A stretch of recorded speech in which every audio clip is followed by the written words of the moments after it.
All right, if everybody could be seated, we can get started.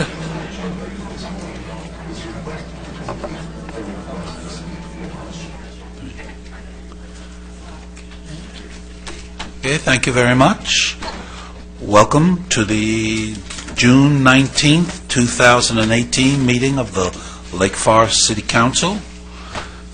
And we are now convening simultaneously the Lake Forest Housing Authority, and if that is of any interest to you whatsoever, you'll find that in the pink or salmon-colored agenda, and the agenda we'll be following tonight is the green agenda, although simultaneously we'll be following the salmon agenda.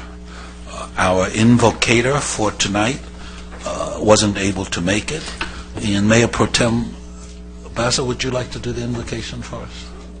Thank you. Father God, we thank you for this day. We thank you, Lord, for a beautiful city and for good governance. Lord, we ask for your wisdom and your protection. We ask for you to be with us, be present in our decision-making, and let us be swift to hear, slow to speak, slow to be angry, that every word we use carefully, that we be respectful of each other's opinions. And Lord, I just pray for a special blessing over everyone here that's here tonight, that you give them safe travels on their way home, and we thank you for all of the blessings that you give each of us. In your name we pray. Amen. Thank you. And now it's my pleasure to lead us in the Pledge of Allegiance. Please stand. I pledge allegiance to the flag of the United States of America and to the republic for which it stands, one nation, under God, indivisible, with liberty and justice for all.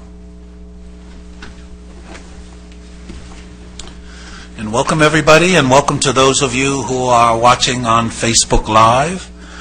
We now have our closed session report. Thank you, City Mr. Attorney, Mayor. you have anything to say? Thank you, Mr. Mayor. Yes, the council took action unanimously to pursue an abatement action regarding violation of our zoning ordinance. Details regarding the defendant in that case will be public once that complaint has been filed. Thank you, Mr. Mayor. Anything else? That's all, Mr. Mayor. You sure? I'll think about it, but yeah, I'm pretty sure. Okay. Well, if you change your mind, we're here, and we'll be happy to go ahead. We have some presentations tonight. The first presentation is a proclamation declaring June 2018 as Alzheimer's and Brain Awareness Month, submitted by the city clerk. And do we have someone here? Oh, we have someone who wants to speak on the issue? Yes, Your Honor. Okay. Teresa Lane. Hi, and welcome. Thank you, Mayor and City Council members. My name is Teresa Lane. I've been a resident of this beautiful city for 30 years. So I want to thank the Council for proclaiming the month June 2018 as Alzheimer's and Brain Awareness Month. I'm an advocate and an ambassador with the Alzheimer's Association. This disease has greatly impacted my family. Said I wouldn't get emotional. My grandmother, my aunt, my uncle, my mother, and my childhood friend at age 50 just got diagnosed. I'm not alone. There are over 50 million people worldwide that suffer from this disease and other dementia-related diseases. The month of June is the month that we paint the town purple in awareness for the devastating disease. Today we are advocates we had advocates all over the United States at the Capitol, and they were there also raising awareness, meeting with different legislatures regarding funding. Between the years 2000 and 2016, deaths related to heart disease went down 11%. Alzheimer's, it went up 123. That being said, Alzheimer's is the third leading cause of death in Orange County. Of the top 10 diseases that kill people in California, we are the only one that there's no cure, nothing that could be prevented, and nothing that can slow it. So please join me in our walk of Alzheimer's, September 29th at the Great Park in Irvine. I know the city has always been a supporter of that. We'll walk with more than 600 communities nationwide. The Walk to End Alzheimer's is the world's largest awareness event for this particular disease, for care, support, and research. And I thank you very much for the recognition on this important issue. Okay, thank you. Can you tell us what time that is? September 29th, I What don't time? have the time. I believe the walk normally starts at 8 o'clock in the morning. We start our kickoff. Okay, if you send us a flyer, the city can publicize that as well. And get, Absolutely. I definitely will. Thank you very much, Mayor. okay, thank you. I think we have a proclamation.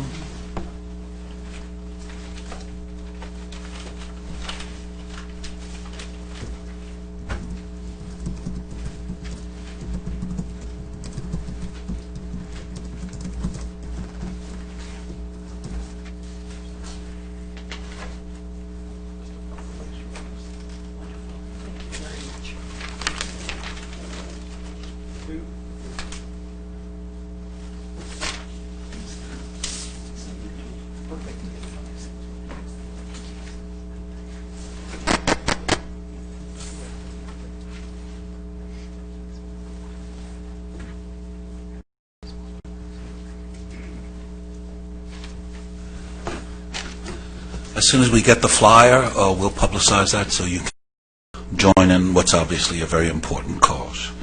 We have another proclamation declaring July 28th as Parks and Recreation Month. And in a city that has so many parks, that's a good thing. Can you tell us something about Parks and Recreation? I can. Thank you, Mr. Mayor, members of council. July is recognized across the nation by cities as Parks and Recreation Month. And the tagline for Parks and Recreation is Parks Make Life Better. And in Lake Forest, we have 30 parks, and that includes world-class facilities like the 86-acre sports park and the Etnies Skate Park of Lake Forest. We have about 10 soccer fields, 14 baseball fields, 29 tot lots, and 1 dog park, and we'll hopefully next year have a second dog park. We also have a great system of trails. So it's just a great time to remind residents to get out, and there are a lot of ways to pursue a healthy and active lifestyle in Lake Forest. I've been telling people we have 32 parks, so I got it wrong? I believe Portola Park might be 32. Okay. So you are technically correct. He's being a politician on us. Do we have a proclamation of...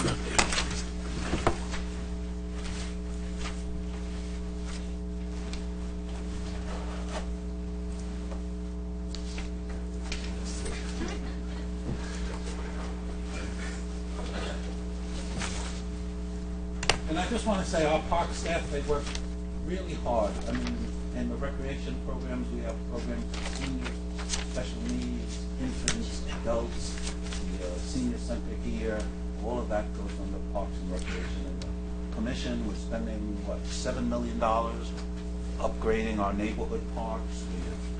We're redoing 10 parks. 10 parks, plus Veterans Park. We have 11 parks. We've got a new park in Portola Hills. Beautiful park right on the slope there, the gorgeous vistas. That should be done when? We anticipate beginning construction early in 2019. And finished by when? Putting them on The end of 2019. Yeah, so parks, we're rich with parks. We are. Yeah, we're blessed. Thank you. Thank you so much. Thanks.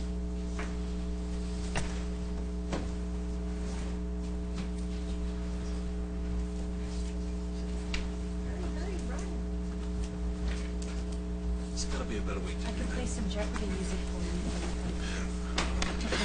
for Okay, number 3 on our presentations is a new employee. You know, the city is a contract city, so we don't have all that many employees. Most of the work of the city are done by contract companies. So it's always exciting to us when we get a new employee. And today's new employee is going to be in Public Works. Tom Wheeler is the head of Public Works. Can you tell the new employee? Yes, thank you. I'm very happy to introduce Kei Yoshima. Kei, come on up. Somebody gets to maintain all the parks that we have in this wonderful city, and Kei, it's a new position. Kei will be able to take care of our facilities, so the bathroom facilities, the sports park, Etnies, and of course we brought him on board to be part of the Civic Center construction, as he will get to maintain everything in the Civic Center. So he'll be chiefly responsible for that. Kei comes from us from West Covina, also from UCLA and UCI, doing facilities there. Kei goes by, just so everybody understands, the letter K. It used to be K-A-Y until he got kicked out of the girls' dorm at UC San Diego when he was placed there mistakenly. So he has shortened it to just Sure, letter it was K. a mistake. But if you want to welcome Kay. Thank you very much. Mr. Mayor, distinguished council, guests and residents, it's an exciting opportunity for me. I can't tell you how exciting I am to be here, to have an opportunity to work from basically the ground level of a new facility, which is as spectacular as I've seen in paper and in drawings, and to actually see dirt and holes being filled with concrete and the parking structure. It's kind of a once-in-a-lifetime opportunity. So when this job came up, I couldn't wait to apply for it. I just hoped that I would have the chance. And I've been blessed and quite lucky all throughout my life. And this last part of my work career finds me here, and I can't be any happier and more pleased to work with you and the residents of Lake Forest. Thank you. Thank you and welcome. Thank you. If they didn't already tell you, the guy you got to watch out for is the guy down here on my left, because he's going to check on the grass. He's going to be out there at night. He'll be checking everything, Councilman Voights. We've already met. Okay. And he'll be at your house tonight, just to be sure. So, we're now at the public comment section of the evening. Before we get started, I need to make a comment, and that is, in the past, we had a mayor who was very particular, and he didn't want people talking, and he didn't, not this guy, but he didn't want people talking, and he didn't want people laughing, he didn't want people applauding, and it was seriously restricted what you could do. I'm not that kind of a mayor, and you can laugh, and you can applaud, and you can even talk to each other. But what you shouldn't do, and this is what happened at the last meeting, is you shouldn't be so disruptive in what you're doing that you annoy other people. And the fact is, I'm really focused up here trying to run a meeting and listen to my colleagues and talk to the staff. So I may not be aware that somebody out there is disrupting their neighbors, because I'm so focused on what's happening here. And I apologize. In the past, some people spoke to me after the last meeting and said, why didn't I do anything about it? And I have to confess, because I really wasn't aware of it. So, and I probably won't be aware of it tonight either. Hopefully it doesn't happen, but if it does happen in the future, and it looks like I'm oblivious to what's happening out there, then please come up and tell one of the staff members, and I will ask the person to behave better. I hate to have to say this, but I was asked to say it, and people did complain at the last meeting. So be respectful of each other, but by all means, you can laugh, you can talk to each other, you can applaud. It's a no throwing tomatoes, that's a little bit too far, but everything else will be fine. Public comments, the public comment section of the agenda. As a reminder, if you want to participate, please fill out a blue speaker form, turn it in to the city clerk, and your name will be called. You have 3 minutes, usually with 30 seconds to go. The yellow light comes on, and then when the red light comes on, we appreciate it if you finish up. Madam Clerk, do we have speakers tonight? Yes, Your Honor. Andrew O'Connor, followed by Barbara Taylor.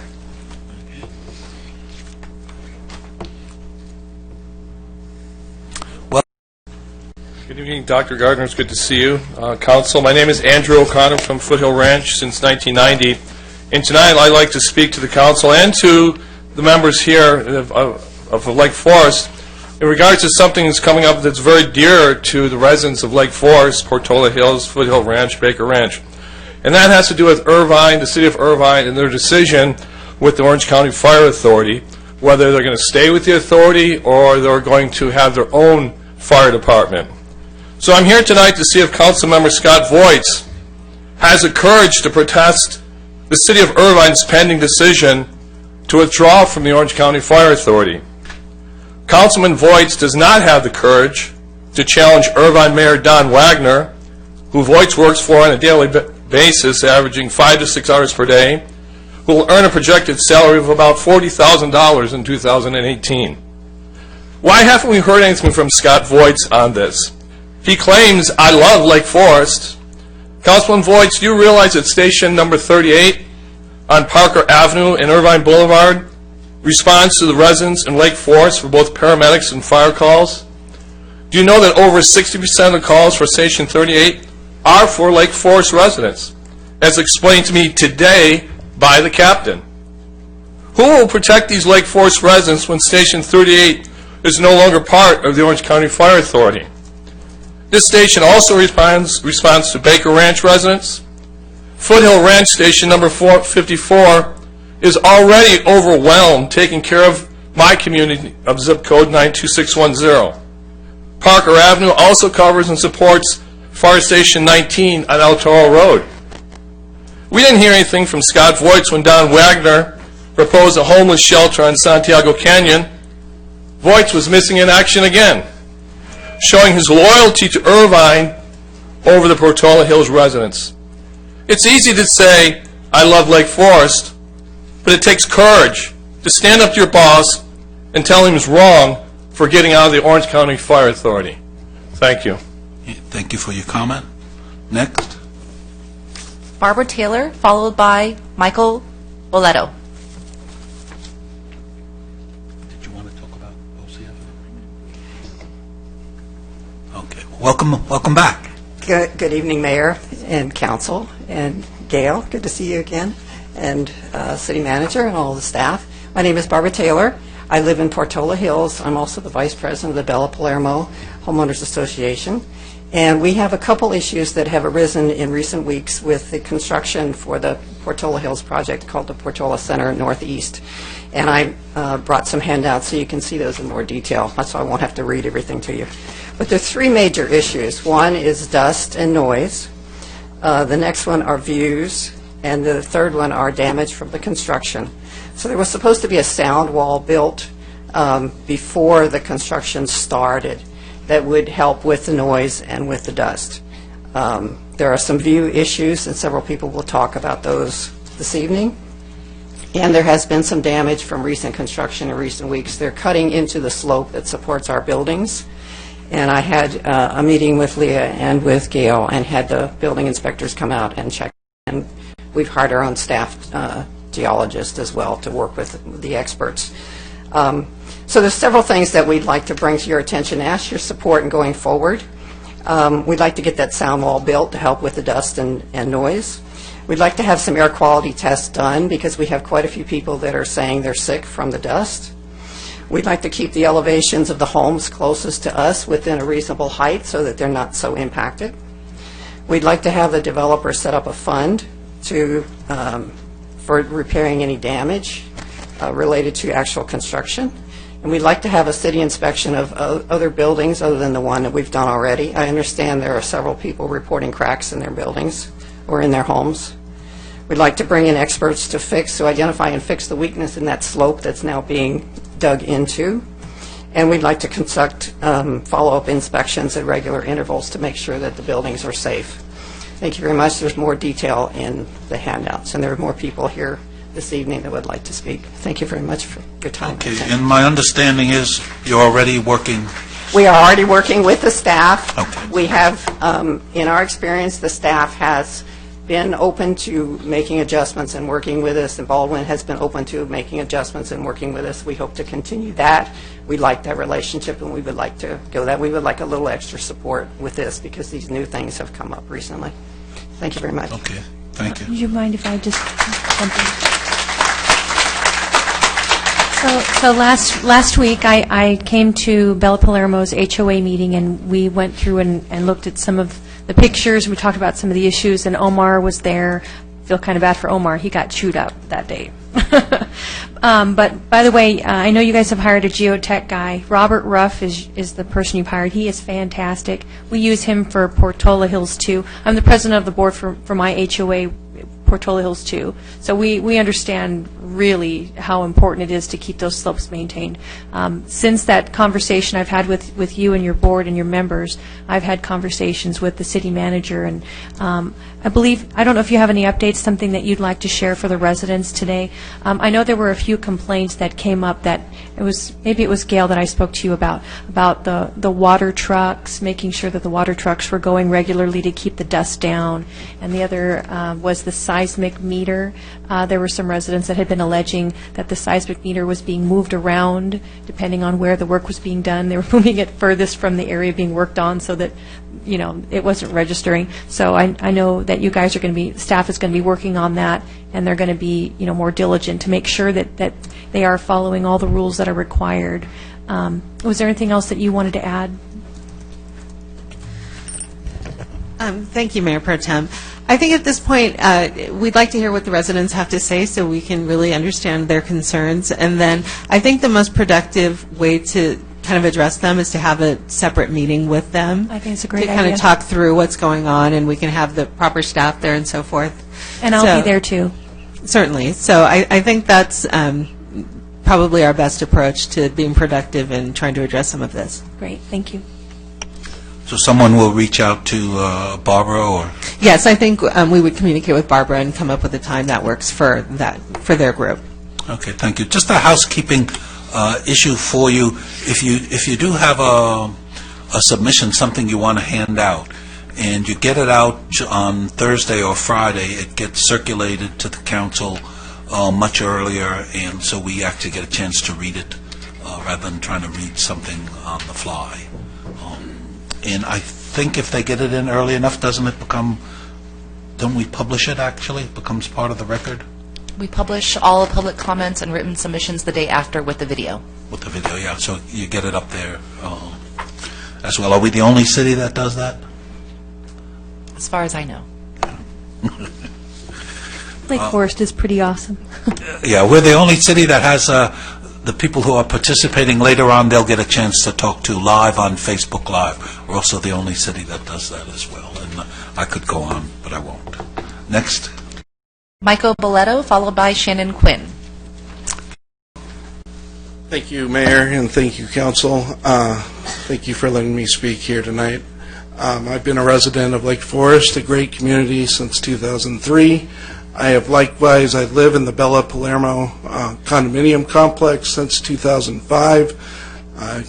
I'm very fortunate to say that we bought a home that is overlooking the area that we are discussing now. Have a great view. I greatly value that view. My family values that view. Unfortunately, I bought in 2005 when the market was about at its peak. Then we saw the market downturn of 2007, 2008. 2009, I lost about 30% of my value, but being a good American citizen, unlike a lot of people across the country that just decided to, ditch their homes and let their mortgages go, I kept paying my mortgage, and fortunately, I've seen the value return. I greatly love the home that I live in. I'm not wealthy. It's not a huge property. It's only 1,300 square foot, but I greatly value it, and it seems very fundamentally unfair to see a development come in and show homes being built right directly in front of us that could be built at a lower elevation, as they did right across the street. So I know these are million-dollar homes, and you want to build as many high-priced homes in the city as you possibly can, but think about the people that can't afford million-dollar homes and the things that we value. And we value this city, and we value being treated fairly and properly, and it seems fundamentally unjust to just go and build homes right in front of people. So that's all I have to say. Thank you. Shannon Quinn, followed by April Howard.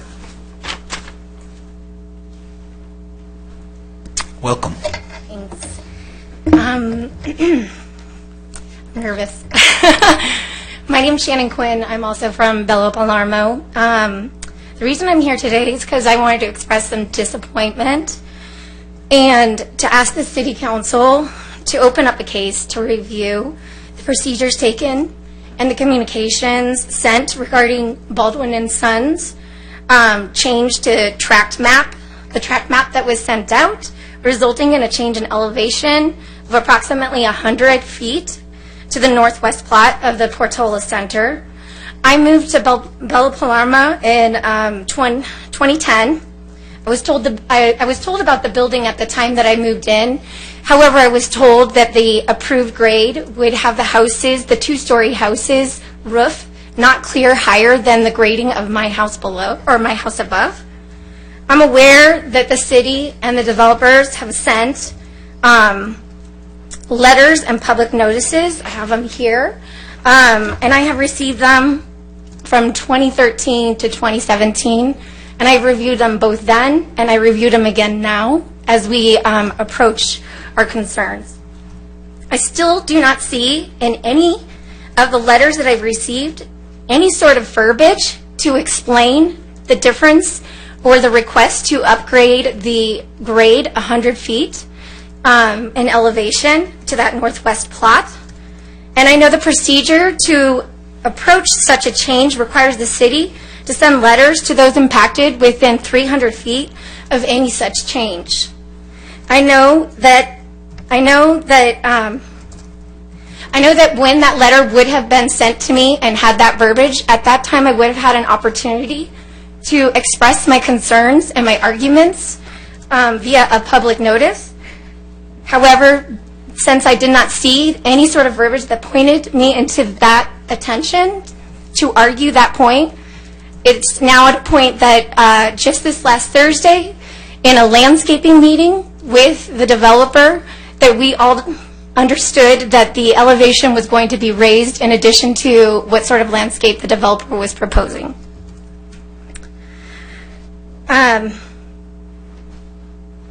We're just disappointed and we're frustrated because we were not given a chance to express our concerns.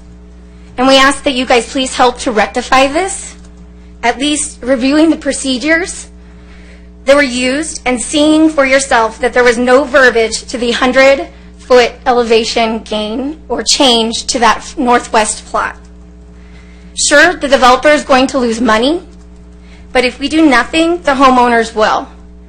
And the citizens of this city will lose even more. All because the city didn't step in to make sure the proper procedures and communications were in place. Red light is on. Please, as a case, please, what I'm asking is open a case for review, the procedures that and the actions that were taken to help us look through if the developers were in the right and to help us as a community decide what is best. Thanks. Thank you. April Howard, followed by Matt Russokov. Good evening. Hi, welcome. Thank you. My name's April. I live in Bella Palermo. I also work in Lake Forest, so I double dip in the city, as you would like to say. My main issue is with the deceptive nature of Baldwin's handling of this situation. They did send out a track map, but as you can see, there is no way for any resident to have any impact to understand that their view would be completely blocked by this. The pink is us. There's just no way. I also spoke with a licensed realtor, and while I understand there is no guarantee to a view, I realize that's not an ordinance, and I completely understand that. But these people paid upwards of $50,000 more for their homes based on closed escrows and comps that I have pulled as of today. There's two sides to this Baldwin development, and on the left side, if you're looking at Glen Ranch, or if you're looking from Glen Ranch up Saddleback Ranch, the left side was graded much lower. Now, I can't help but think that that was done strictly because the homes above it are $1 million homes. The right side, which is what side we are on, was graded to within literally 4 feet of our view line. That's really disappointing because, as Michael said, we can't afford $1 million homes. We bought our homes based on the views that we can sustain. And to find out that we were basically deceptively led into a meeting that was going to be about landscaping to say, oh no, sorry, this is what your view is going to be like. It's really, really just disheartening. And I'm asking the city to please step in, please review these plans, please ask Baldwin if they're doing everything they're supposed to be doing. The sound wall hasn't even been installed. The dust is insane. They do not spread water. It's all false. So if they're telling you they are, they're lying. I live right there. I witness it every single day. And the easiest, least destructive thing that the city can do today would be require Baldwin to grade a little bit lower and follow the things that they have promised to result in hopefully prevent any legal action moving forward.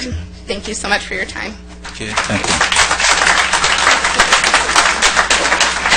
Matt Russokov, followed by Tali Balori. Welcome. Thank you. Ladies and gentlemen, good evening. So I emphatically agree with what my neighbors and my community have shared with you so far tonight. And while I won't go through my entire comments that I had prepared because they duplicate some of what was said, I'd like to share with you our story. And so my wife and I moved into Lake Forest in 2010, and we were lucky enough to find a unit in Bella Palermo that had the view. It was the best thing possible. We have neighbors that we love, we have community that we love, and in the late 2012, 2013 timeframe, we started to hear about this construction that was coming. We started to hear that there might be something coming down the pike. Now I know that in 2006 through 2008, there was all kinds of conversation that took place then. But not being a resident then, that was news that was unavailable to me at the time. And so I remember clearly that there was one fall afternoon where my neighbor and I were sitting outside. We are right on the view where we were talking about what it was going to be like, wondering what they were going to put in, where was the park going to be that we had heard of. And right at that time, a man by the name of Steve Haas came by taking pictures. Now, if you've heard that name before, it's because he works for Baldwin. He is their Senior Vice President of Forward Design, which would make sense that he was there getting things ready and taking pictures. It was a perfect opportunity for us to pick his brain on what was coming. He shared with us that where the new $1 million homes were going to be, where the park was going to be, and he shared with us, more importantly, what it was going to look like on the hill going from our front doorstep down to the street. And he told us in that moment that when it came to the height of these new homes, the tip of their roof would be no higher than the grade that my front doorstep is on. So we moved forward in good faith. We've gotten these letters that Shannon talked about where we didn't really understand them, but we thought this is what it is. We thought that that's that we were going to be able to move forward and we were going to have a view, that we might not be able to look down at the dirt, but we'd be able to still look up and see. Until last week when this was presented to us as our future view. Our beautiful view that was now going to be right into a line of trees and into somebody's house. And when asked during the meeting why they decided to grade so high, they told us, Omar said it was because they wanted to balance the hill. There's no balance there. They're bringing in tons and tons of dirt to raise it up to be right at our level. The only reason we can think that they would do this is because to sell $1 million home, you can't have a condo that has a similar or just as good of a view. So let's put up that wall, let's put up those trees, and then let's make it as difficult as possible for them to fight it later on. So please help us. Help us figure out what to do. Help us figure out how to stay in our homes where we can have the view and the quality of life that we've come to appreciate here. Thank you. Thank you.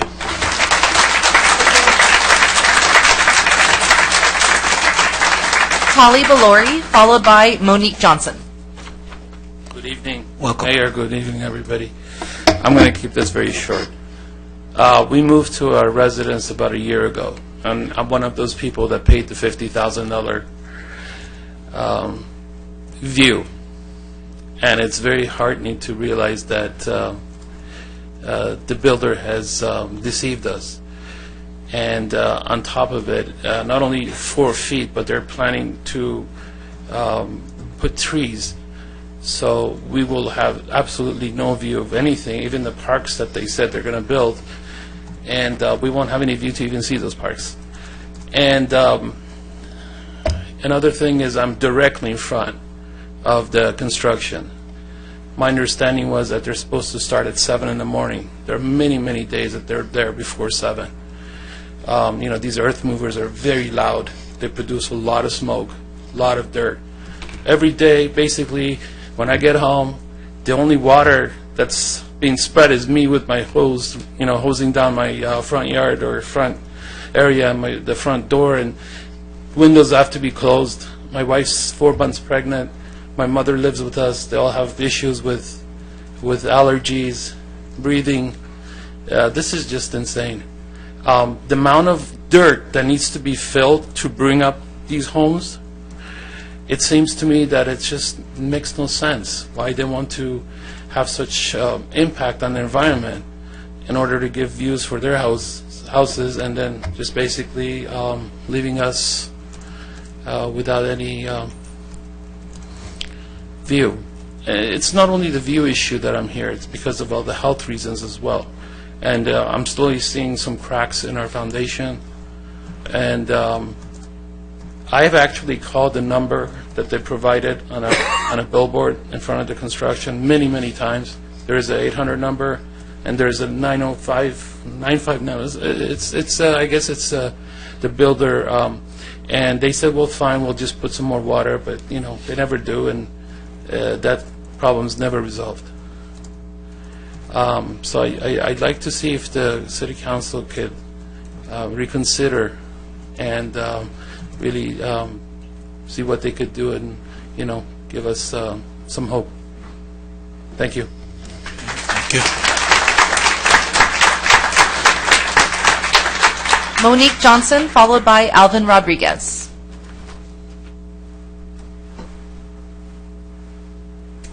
Hello. Welcome. Sorry, I'm pretty short here. I live in Bella Palermo. I live on Sacetta. I have a view. And we moved in 2014. My husband and I got married. We moved in, and in 2015, we brought home our son. We love our home, and we love our community, and we love our view. And as angry as we are about our view being taken away, I'm here to address you about our health issues. My son is 2. He's not in preschool. He's not around a whole lot of other kids, and yet, since construction has begun, he is constantly sick. We are all sick. He's coughing. He has a runny nose. He's waking up in the middle of the night saying, "No cough, Mommy, it hurts." I'm asking for your help to address this. I don't know what to do. They say they're doing dust mitigation. It's not happening. It's not working. What they're doing isn't working, and I'm here to ask for help with this. My son is 2. It's not his fault that we live here. We can't afford to move. I need help fixing this issue. I need help with our health. Our neighbors are sick. Everyone is complaining that they're sick, and nothing is being done. Baldwin doesn't seem to care. I don't know what step to take now. And that's why I'm here today. I'm asking for your help with this issue to try to fix this. Thank you. Okay, thank you. Alvin Rodriguez, followed by Larissa Clark. Welcome. Good evening, Mayor and City Council. My name is Alvin Rodriguez, and I'm also a resident in Bella Palmero condos. And this has been an ongoing issue with us living in this area due to the construction. My wife is a severe asthmatic, and she's had problems going to the doctor because of just the problems with the dust. And we have 3 HEPA filters going in our house 24/7, and still my wife gets sick from all these issues with the dust. And not only that, we also have issues with the noise. And I work hard, and I work right here in Irvine. And when I go home, I just want to go home and have some peace. But this noise is just so terrible when I come home, and I can't even have rest. And some of my neighbors couldn't even attend today because they're sick from this environmental issue. And not only that, I also live on Sacetta, and our view is also being obstructed with these new homes that are going to be built. So I just ask City Council if you guys can have some mercy on us and see if you could do something and talk to these people from Baldwin and Sons that this is affecting our lives severely. And I would like if you guys would just think about, our lives too as citizens here in Lake Forest. Thank you for your time. Thank you. So just to reprieve what we talked about, so city manager, so all these issues are going to come up at this meeting, and we've got Public Works and Planning and Mayor Pro Tem Basil. Do you know how it sounds pretty serious, at least from the health perspective, so how quickly do you think we can get a meeting together? Well, we'll contact Barbara, and then we'll see what scheduling allows, but certainly we'll prioritize. Okay, we hear you loud and clear, and I hope before the next city council meeting that you've already met and steps are being taken. And I know with Mayor Pro Tem Basil, you can be sure she will get on this like a tiger right away. So we have heard you, rest assured. Next. Larissa Clark, followed by Ellen Livingston.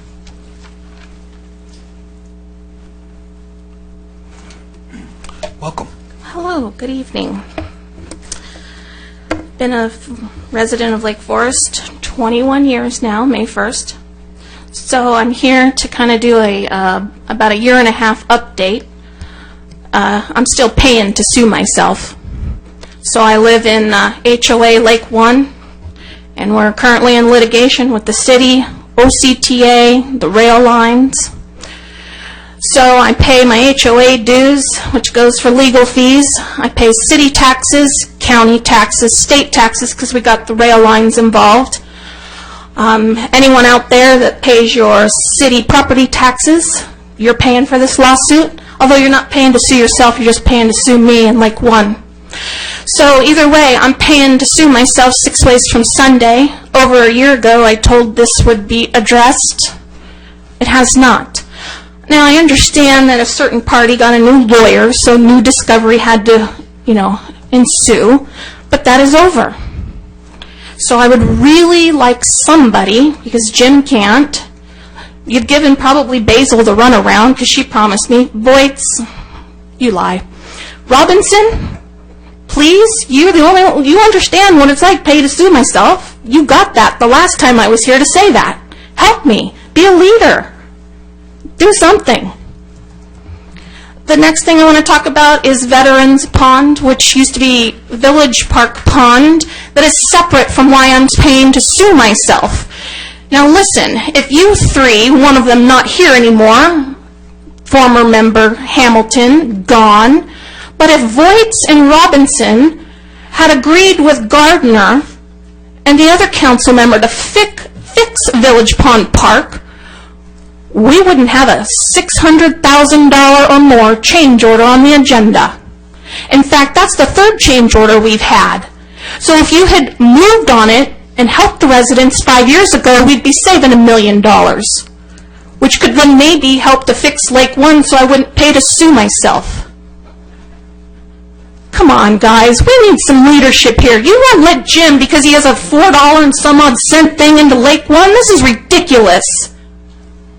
Stand up for the residents. Be a leader. Voights, you want to get reelected? Well, do something. And finally, on a positive note, don't forget the 4th of July parade. I will be passing out flags and programs, and they've asked me to be the announcer, so you'll hear the dulcet tones of my voice. I'm sure you're really disappointed about that, Voights, but you'll hear it on the parade. So please come out and support the city, and I hope to see all of you at the parade, and you're only getting 1 box of flags. Voights. Thank you for your comment. Ellen Livingston, followed by Mike Birch. Just real brief, I know we can't say very much, but I am working on that for you. Not for you, for the city. And I'd like to clarify, Madam City Manager, did we sue them or did they sue us?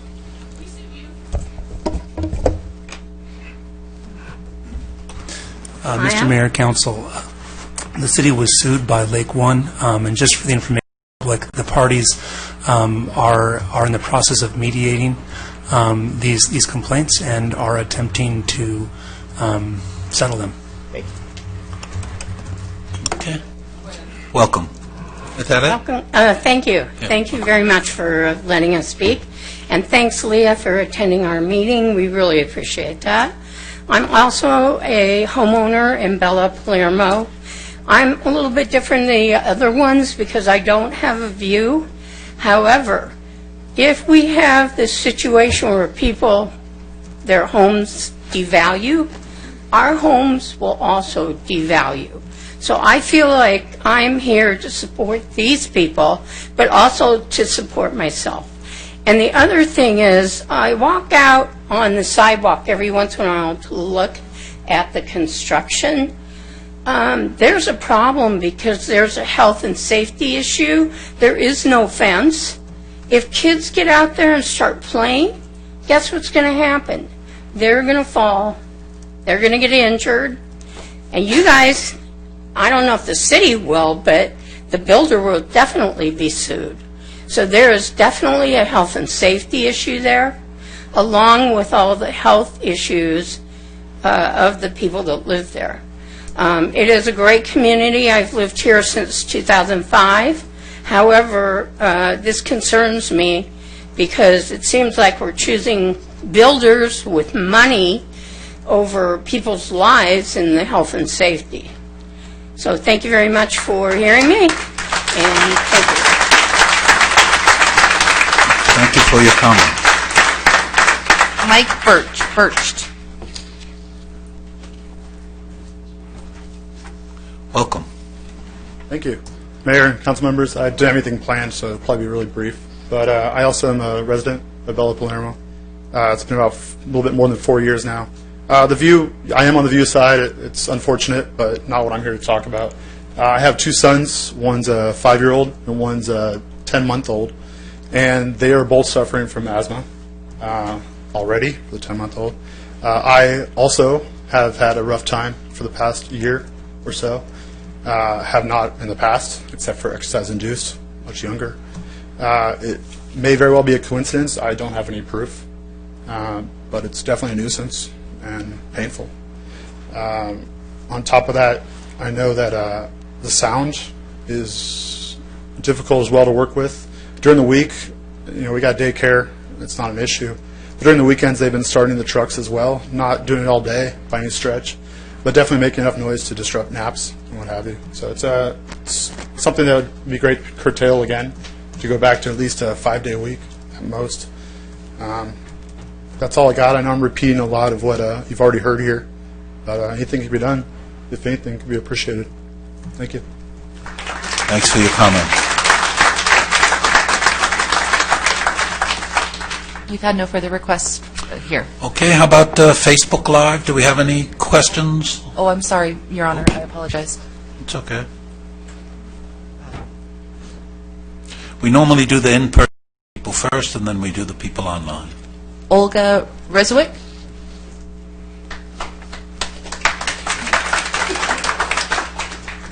Welcome. I am a board member of Bella Palermo Association. Lived there since 2003, actually moved out 2008 and was on the board of directors for many, many years. And I remember very clear when Kate, our president, Kate Shimaji, she was on the steering committee, keeping an eye on the new development, what's going on down the slope from us, and never ever was, it was mentioned that the elevation as such, the elevation of the new development going to be so high. I even remember, unfortunately I don't have the, you know what, maybe I do, if I needed like deep digging into my, those books of the meetings, maybe some, I would say 7 years ago. And there was clearly showed the elevation is going up from from top on the east and going very, very kind of steep down west. So basically, at least half of the properties would have views. That I remember very clearly. And there were even sections of like section A, how much elevation, section B, and it was going down. I was really surprised to see, basically, they just flattened out, no coming down, and it's all basically at the same elevation as our houses in, our condominiums. So no view whatsoever. So, when that happened, so how, the process was strict, basically, to rob us of our view. And also, on second note, real quick, I also have asthma, and I was there for 2 months fixing the property. And I was thinking, why I like almost disabled, I've fallen off my feet. I just almost went to hospital. Now I know, I didn't connect the issue of dust with my asthma occurrence that particular 2 months. It was March, April, because I was working in the property and, the windows were open and those, and I never ever saw any water poured on any dirt over there, ever. So, they clearly just taking advantage of what I can say, lack of oversight. I don't know who is going to take care of, some control or, supervise those people, because they clearly, the cheapest way, the better for those developers. It's not like they're concerned about our health too much, the back, so they only cared about the bottom line. That's what, thank you very much. Thank you. David Hersberg.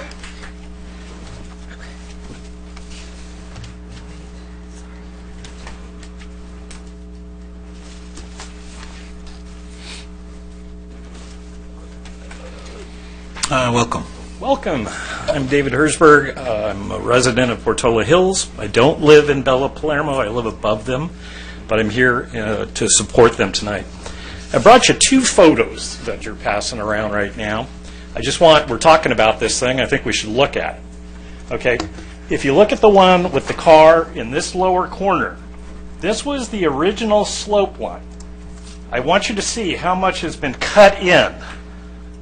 You can also see almost the HOA line going, the separation of the private property going into the existing property. They have come way up there. The second picture is with the one with the tractor. Why I think this is important, the telephoto kind of compresses things. But that road goes along the base of the hill, and that is what everybody is talking about. You got caterpillars, scrapers, dump trucks, bulldozers, right at the base of that hill, running directly below all those residents. So let's kind of get an optic on it. Okay. So what are we going to do? I think the city of Lake Forest needs to protect the residents of Bella Palermo from any problems arising from the changes being made to the slope, both from a construction standpoint and the stability of their houses and their health. The city approved the builder's plan for the slope and the movement of soil, so it is up to the city to make sure that the homeowners of Bella Palermo are safe and that their residences are not compromised, also not their health. This means the city should immediately do an in-depth inspection of all affected residences, both related to the floor issues and the cracks that are occurring, but also the health issues. And then there should be reoccurring inspections throughout the remaining building process. As we all know, soil doesn't compact right at the time you finish. It takes months, sometimes even a year or more before the soil actually will basically be packed down. A repair fund must be set up by the builder. So this is Baldwin, and I think you guys really need to push this. And it must be put in place now that will compensate any Bella Palermo resident who suffers damages by the slope work or by the daily heavy vibrations of the large construction vehicles which are working on the slope or driving along the base of the slope. And after hearing all the health issues, maybe we should throw in there should be some compensation for these people from a health standpoint. Finally, there were promises, and I was with this thing from the start, as many of you know, not about this, but the whole project up there. There were promises made to Bella Palermo residents about the views. It is paramount that the city protects the Bella Palermo view sightlines that were promised by the builder and supported by the then sitting Planning Commission. And that was put in place by the City Council when you granted the builder its final permit to begin construction. Please honor the agreement and protect the views that were promised. Thank you.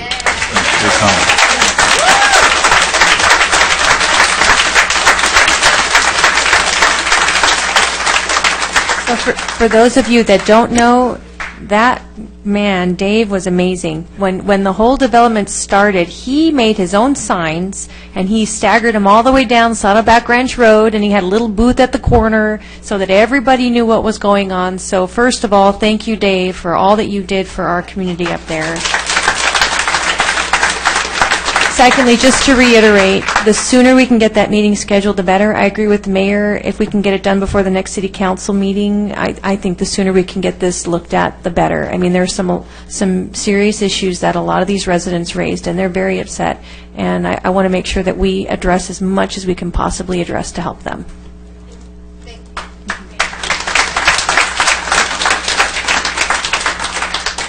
Okay, Facebook Live.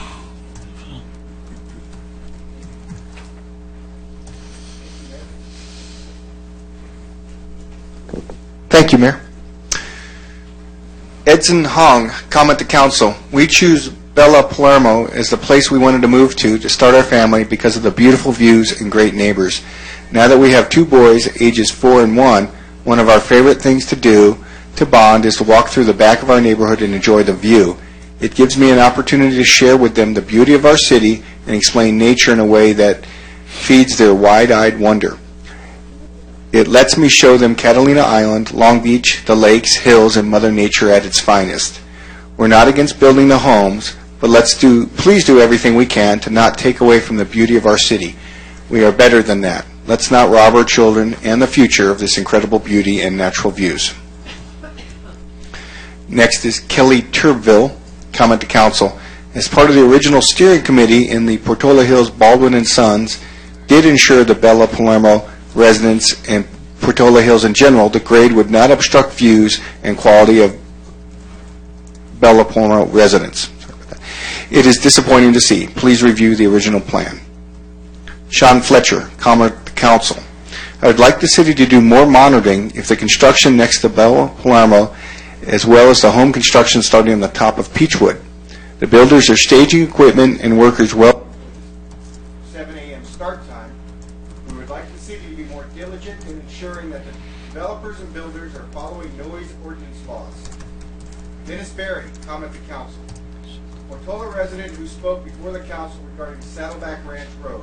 Please note that I do not own in Bella Palermo nor Malabar, but was nonetheless surprised as the grading began to build up the elevation to near level with the neighbors. I respect the right of the Baldwin to build on their land, but it's fundamentally wrong, immoral, and unneighborly to build homes directly in front of a neighbor's house.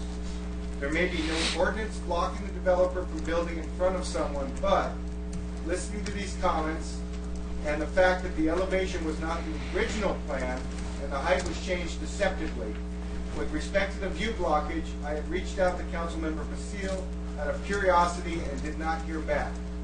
Common sense and common decency would necessitate that this not go further. City Council has a duty to represent those who can't help themselves against the large, moneyed, and devious companies such as Baldwin. Both Bella Palermo and the new development can have a view. Please, City Council, do the right thing. The whole council should visit the site, as I suggested with Saddleback Ranch Road. One more thing. Consider if it was your home. Yes. Yes. Alina Miranda, comment to council. 1. Baldwin and Sons avoided fixing previous build issues by filing for bankruptcy and doing business under another name. 2. They are working outside agreed upon construction hours. 3. There is excess dirt blowing in the Bella Palermo community. 4. They have not allowed city construction and they have not followed city construction and safety codes, which resulted in the death of a construction worker and put several firefighters at risk when they spent over 6 hours to retrieve his body. Their work is also causing a shift in the land, and cracks have appeared in many of our structures and roads. 5, the design they presented a week or two ago does not match what they showed us before construction began. The grading is much higher than stated, and the new houses will completely block the views from Bella Palermo. They built other homes in front of the $1 million homes, so they do not block their view, yet the homes they're building in front of our condos will completely block our views. Not slightly, but entirely block the view. 6, these business practices are unacceptable and construction needs to be halted until they can redesign the new community so it doesn't impede on the neighborhood and our quality of life. Yes. Is that it?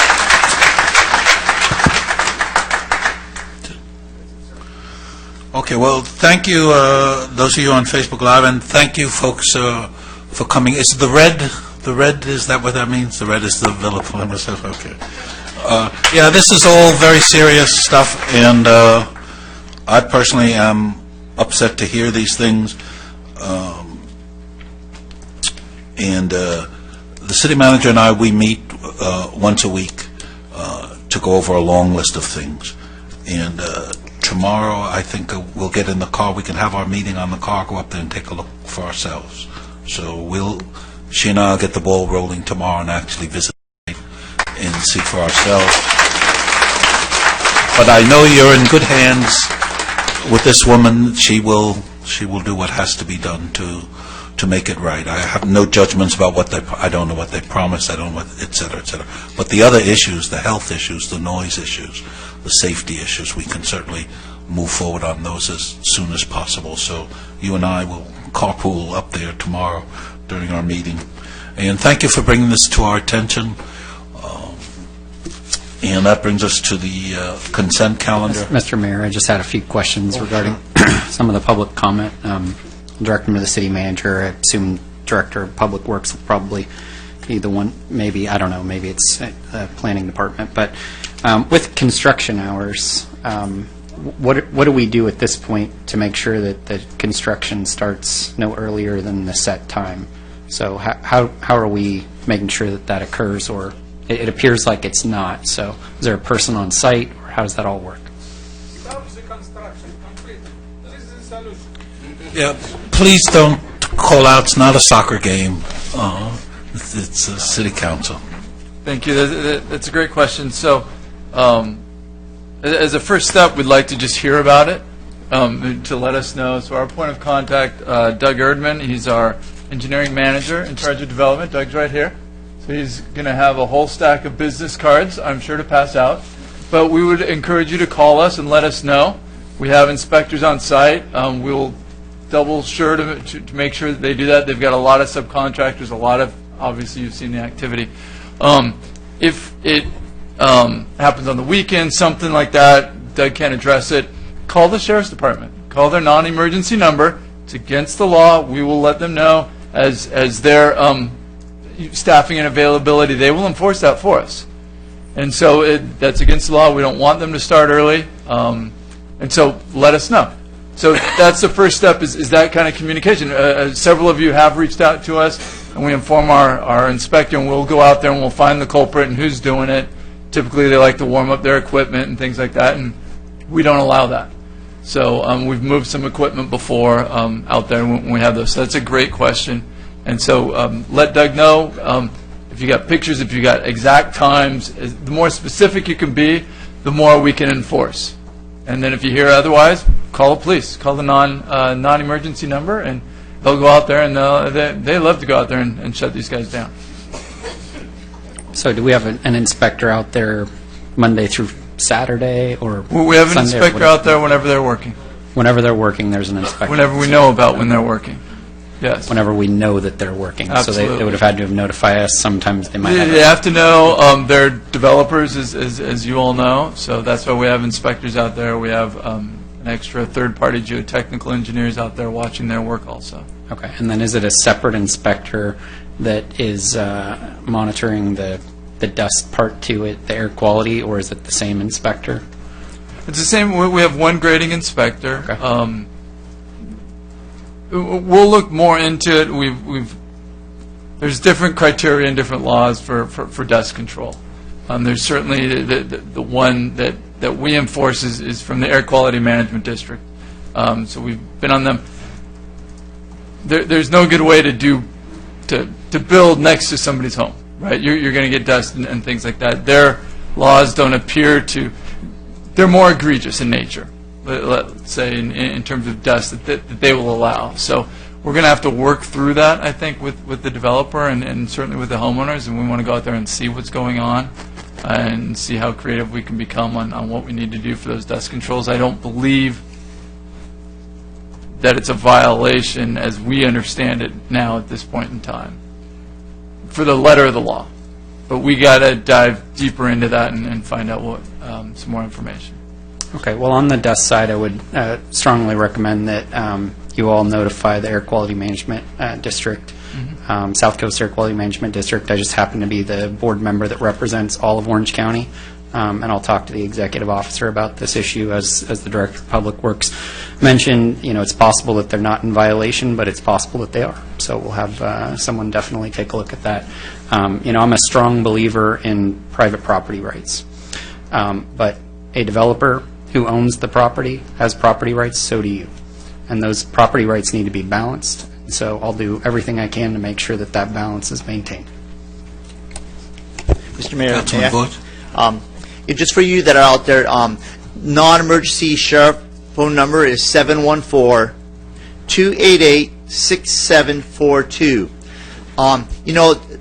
Companies that are out there, again, 714-288-6742, Orange County non-emergency number. So, Orange County does have a lot of great value in living here, working here, and obviously private property rights mean something, but the fact is you guys have private property rights too, that dust abatement, for a little bit extra, they can have the water truck run more, something that can be quick fixes to this, and I'm sure that we'll get down to what's going on with elevation-wise and stuff and come to that, but the fact is that it's a courtesy thing. If they know that their dust is stirring up or if it's going to be a windy week, they can run the trucks, the water trucks, a little bit more often, and that's a quick fix for that. But the fact is, starting time is something that's a courtesy thing, and it's just a management thing. The guys that are working out there like to get an early start. They like to get out of there early. But the fact is that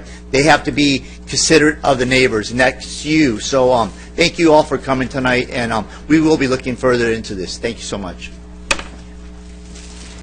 All right, consent calendar. All matters listed under warrant register. Consent calendar, warrant register. All matters listed under the warrant registered are considered routine and will be enacted by one vote. There will be no separate discussion of these items unless members of the City Council, the public, or staff request specific items be removed from the warrant register for separate action. Have there been any requests? No, sir.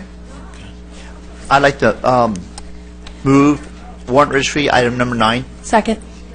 I just, I don't know what the most appropriate way of doing this is, but I just want to recuse myself on all of the line items regarding Serrano Creek Park, since I believe it's fairly close to my home. So there's items on page 28, 30, 31, 32, 33, 34.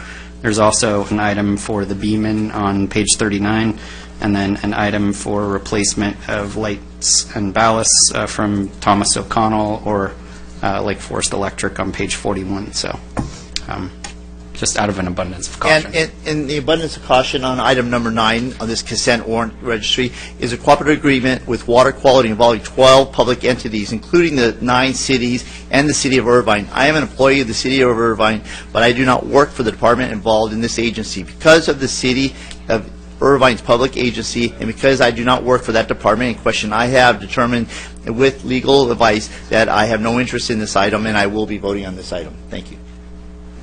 That was for consent item number 9? Yep. Okay. All right, with that, did we have a... Okay. Okay, we have a motion and a second. Please vote. That motion carries unanimously. Okay, miscellaneous items, consent calendar, items 10 through 22 inclusive. All matters listed under the consent calendar are considered routine and will be enacted by one vote. There will be no separate discussion of these items unless members of the City Council, public, or staff request specific items be removed from the consent calendar for separate action. Have there been any requests to remove an item from the consent calendar? No, Your Honor. And Council? Number 14. 14, okay. Anybody else? Like to move the rest of the consent calendar. All right, and this is concurrently with this is also the Housing Authority budget issues as well. The consent calendar on the Housing Authority agenda. Yes, sir. Right. Okay, so we have a motion from Councilman I'll Boyd. second. We have a second from Mayor Pro Tem Basil. Please vote.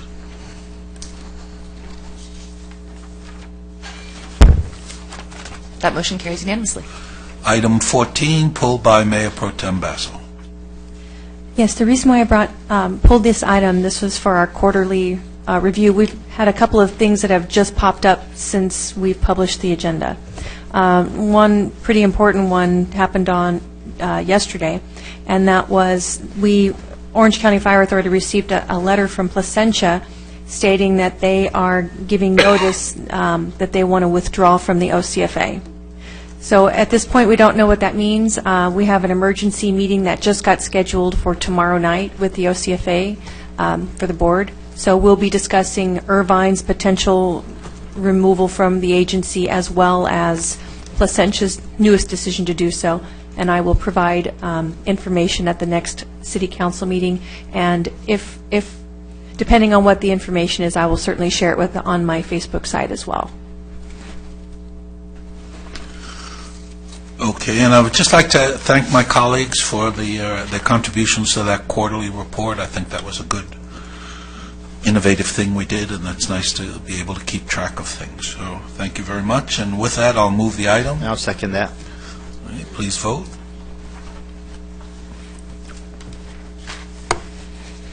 That motion carries unanimously. Okay, we have one public hearing tonight, and I'll open the public hearing. It's item number 23, consideration of public and private street names for Serrano Summit Residential Development. And do we have a staff report? Mayor and members of the council, we've provided all the materials in your written agenda. There really isn't much more to cover on this. Okay, any public comments? No, Your Honor. I'll make a motion. I'll second that. Staff recommendation. Let me close the hearing first, and then I'll accept your motions in just a second. Any comment? Vote, please.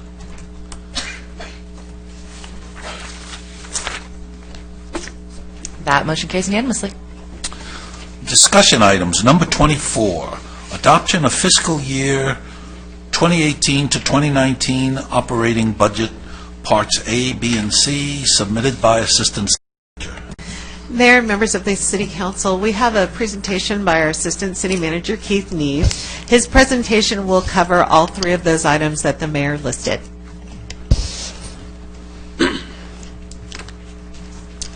Mayor, members of the City Council, tonight we're asking you to review and adopt the proposed city and authorities operating budget, the classification plan and salary schedule, the 5-year strategic business plan, and the Measure M2 renewal, which we bring to you each year. The first thing we'll go through is the proposed general fund budget. Let me get my clicker.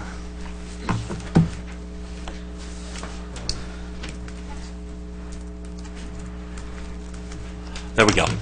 So the general fund overview, and we've walked through this. This has not changed much since the budget workshop on May 8th. The few changes did change were some landscaping contracts for both the sports parks and the sports complex. So those were inserted into those because we did not have those numbers at that time at the budget workshop. So those numbers, and then a few projects that did not get started in fiscal year 17-18, those projects were pushed into 18-19, and those were the only real changes. So beginning balance you see is $23.5 million on the general fund. Revenues coming in are roughly $49 million, and expenditures are $47.4 million. That leaves us with about a $1.6 million surplus in the general fund for fiscal year 18-19. We do have some transfers out of about $16.6 million, and that leaves us with an ending balance of $8.5 million.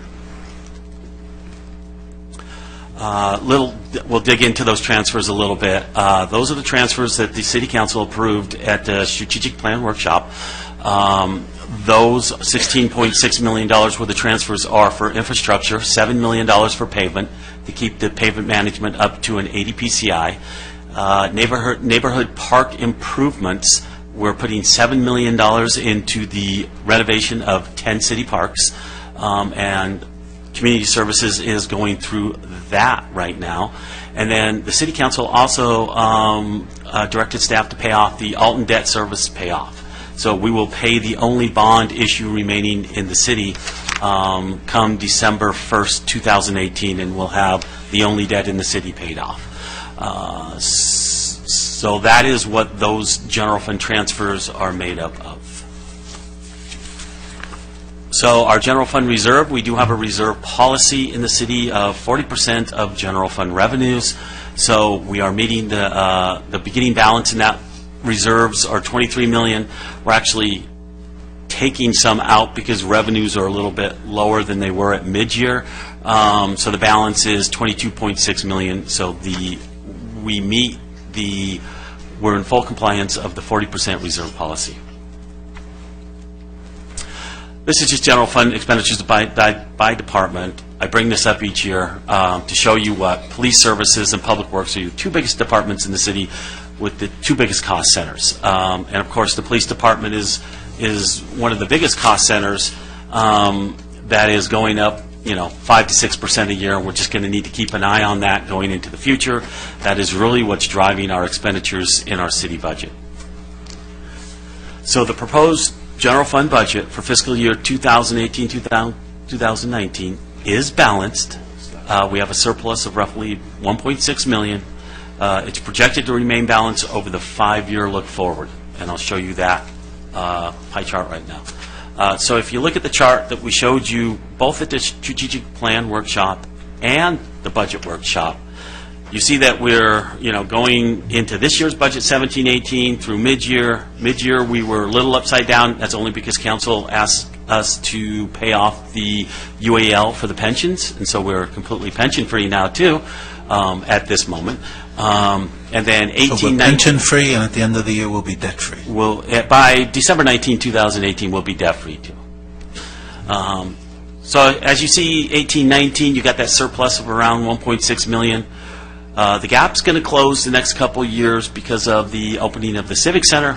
Next year we have a few more new employees coming on board. And then, of course, you see that line staying close, revenues expenditures staying close for 2021. That's because until tax revenue catches up, you'll see it in 21-22 where it kind of catches up, and we'll get a little more of a surplus out into those years. But we will update you on this chart and the strategic plan at each budget workshop and show you this chart where we're at each year.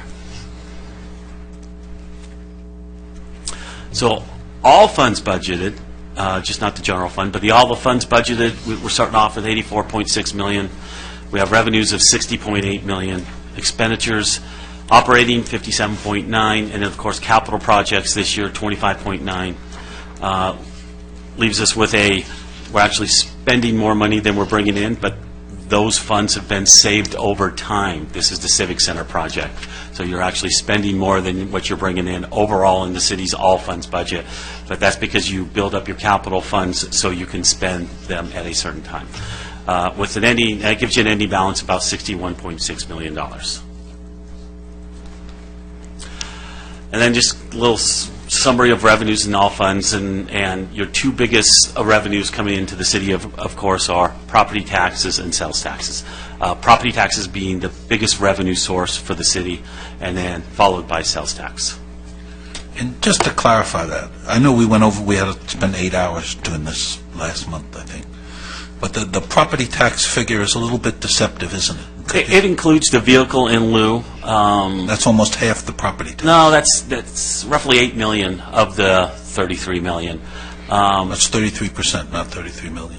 Is that 33%? But it's $8 million of the roughly, I don't have that total number. It's about $8 million of the 17. It's quite a bit, but it was a permanent fix. So when the state, during the triple flip, made some adjustments, they made it a permanent fix, so it will never revert back to vehicle in lieu fees through your DMV. So we will still always call them property taxes because we get paid through property taxes.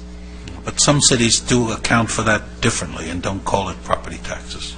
There might be some cities out there that account for it differently. We, in our budget, call it VLF, vehicle in lieu of property taxes. So everybody understands where it originally came from. I know. I got caught out telling somebody at some point that property taxes was our major resource, and they said no, and they, pointed out the vehicle thing. So since it's a permanent fix, and you do get paid through the property tax roll, so it is yeah. Just convince them that their car is not their property and you're going to take it, and then you're good. Yeah. All right.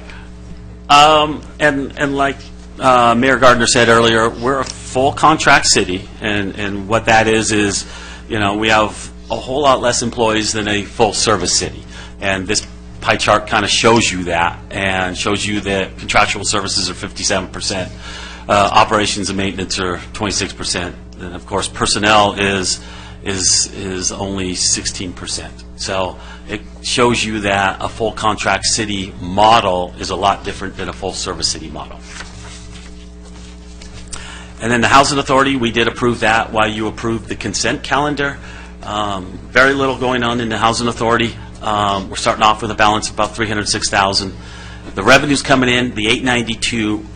The biggest portion of that, I think it's around $880,000, is the sale of the OCTA partial. That escrow will close within the next 60 days.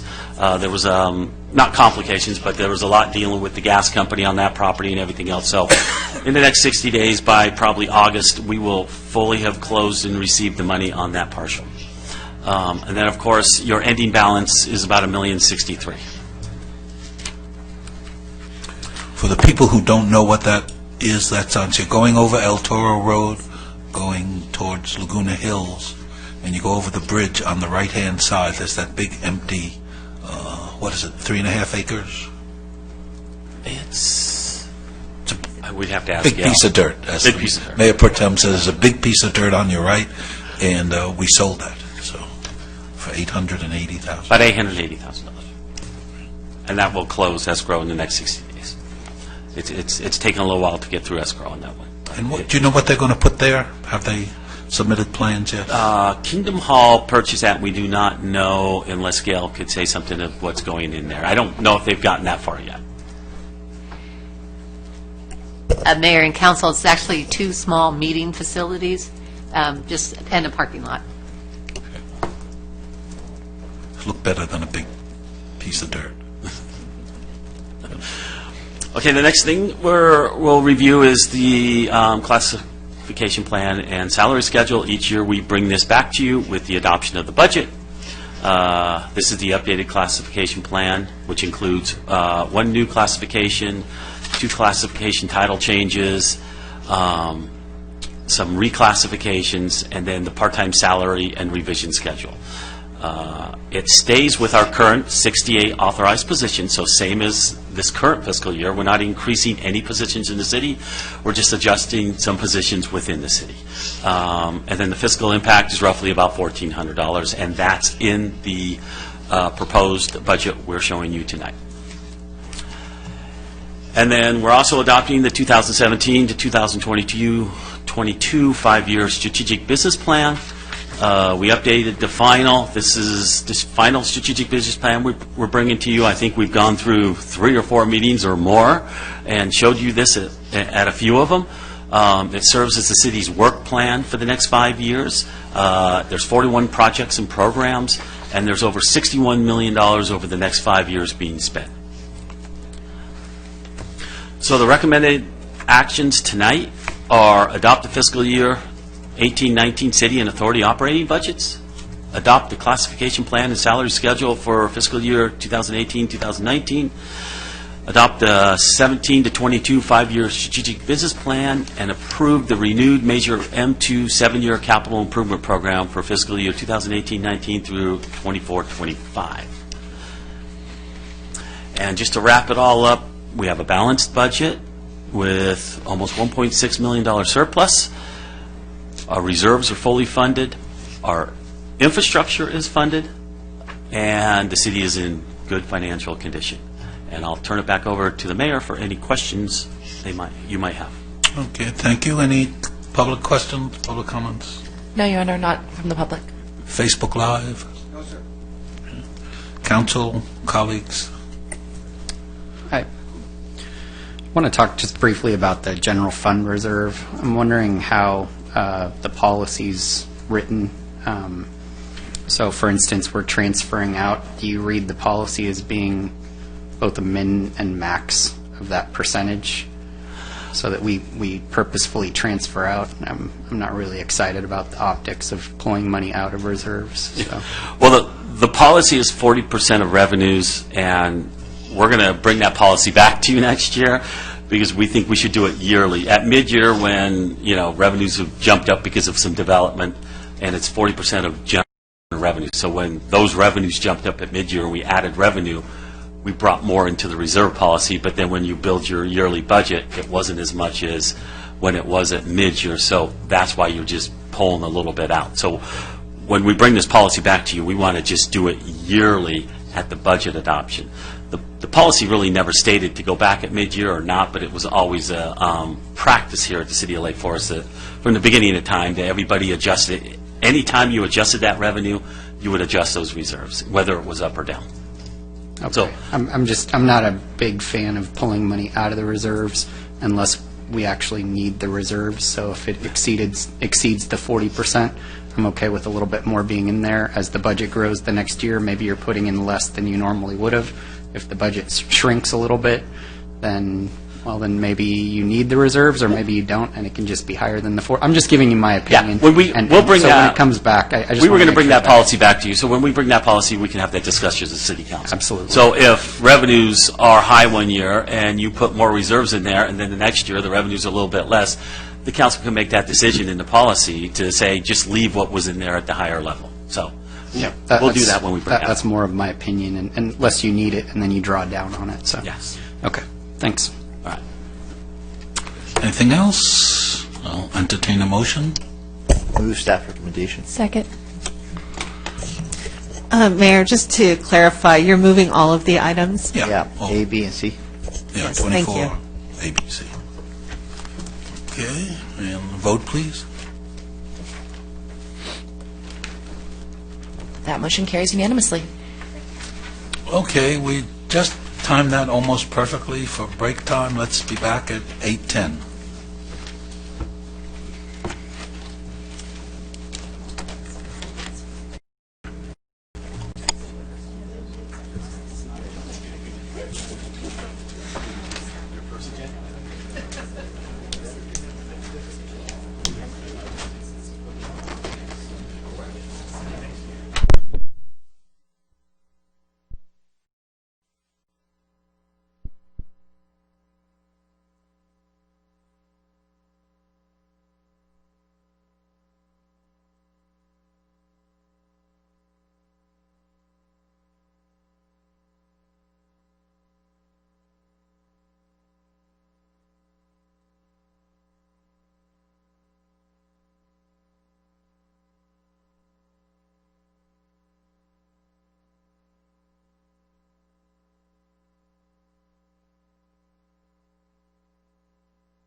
Council members, if we could reconvene, please.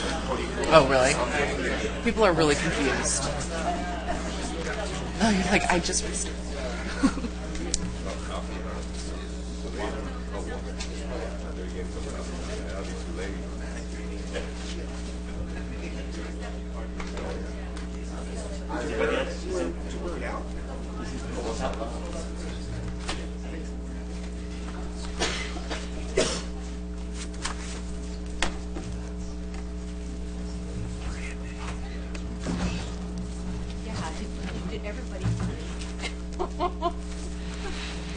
Okay, welcome back.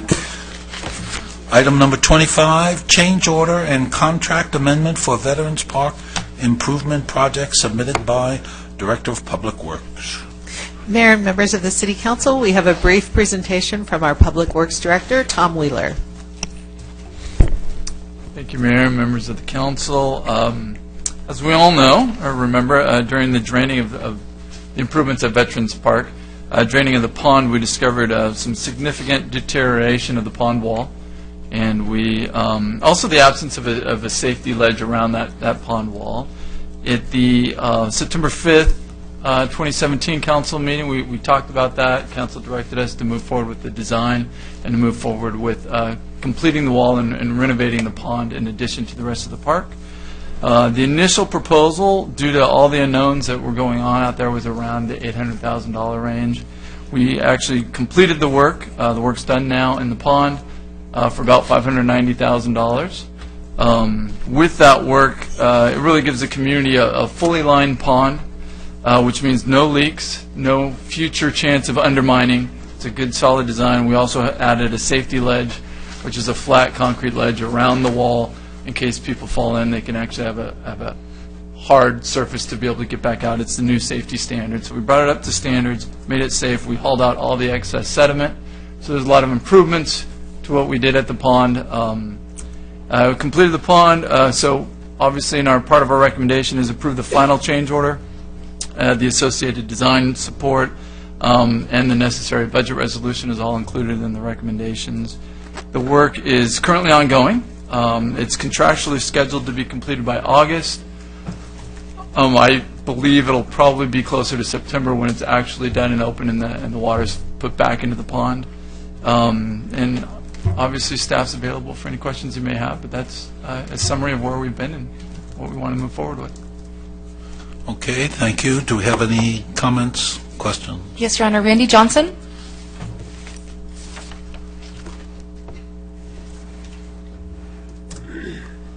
Welcome. Oh, good evening, Council. We're back at the pond again.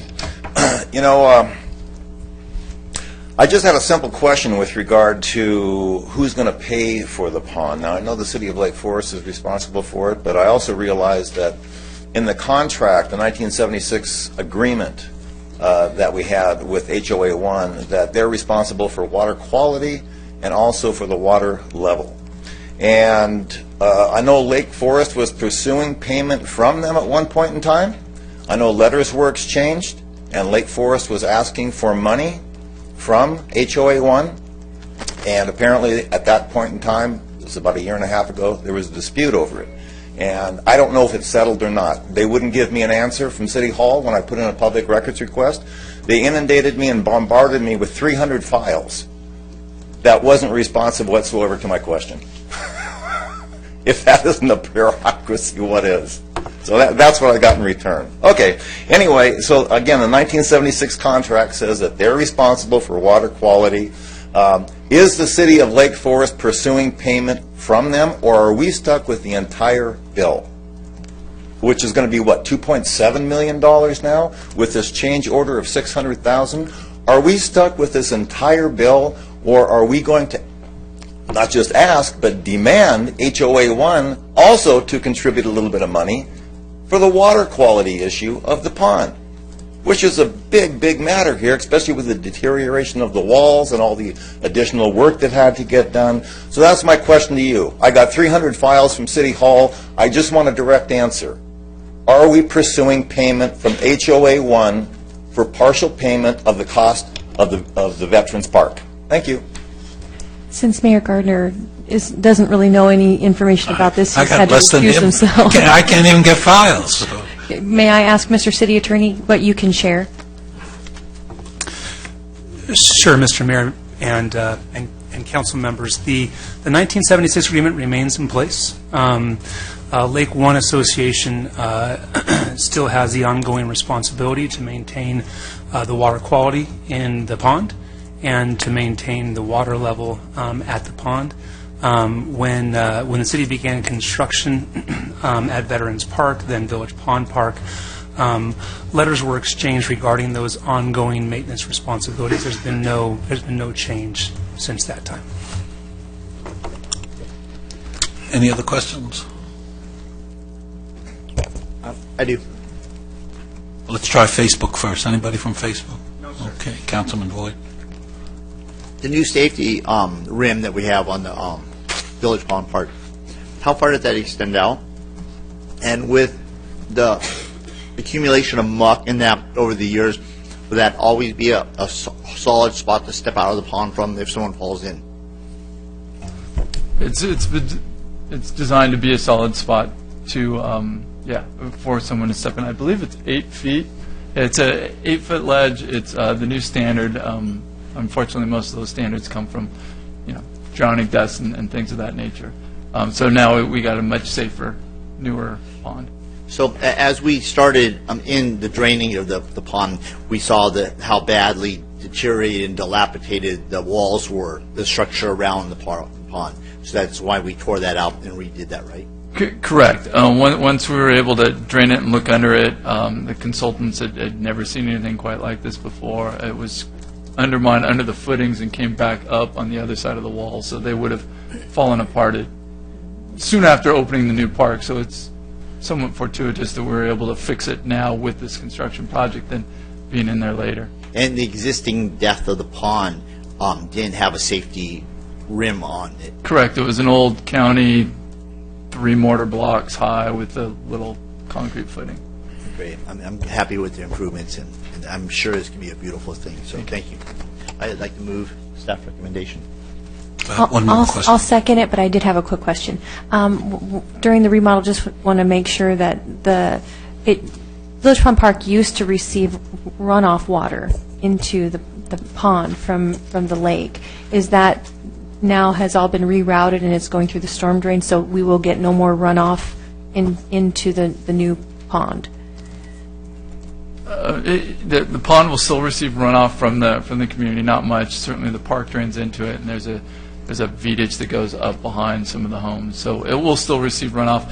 What we relocated was there was a storm drain inlet that the pond, when it would rise up, would go into the storm drain and pollute downstream. We've moved that inlet out from the middle of the pond over, so when the pond fills up, it's not going to go over and become a water quality violation right away. So that's one of the water quality improvements that we did to take some of the liability away. Okay, thank you. Just to correct you, the lake does not overflow into the pond. The runoff is from the street, not from the lake. Well, sprinklers, yeah, from everywhere else, but there's no connection between the lake and the pond. Yeah. So, Mr. Mayor, I had a few questions. First, I want to try to understand how we got to this point and what lessons learned were there regarding the undermining. So, how did that analysis come about initially? And did we learn something, like did the engineers that were looking at it, any of the consultants learn anything from this experience? Because this is a significant change order. We all agree with that. You mentioned that this is something that is somewhat uncommon. So, I want to try to understand what was learned from this experience. I know we don't have a bunch of ponds. This is really our only pond in town. Maybe the 2 lakes could learn something from this. So just if you could respond to that first.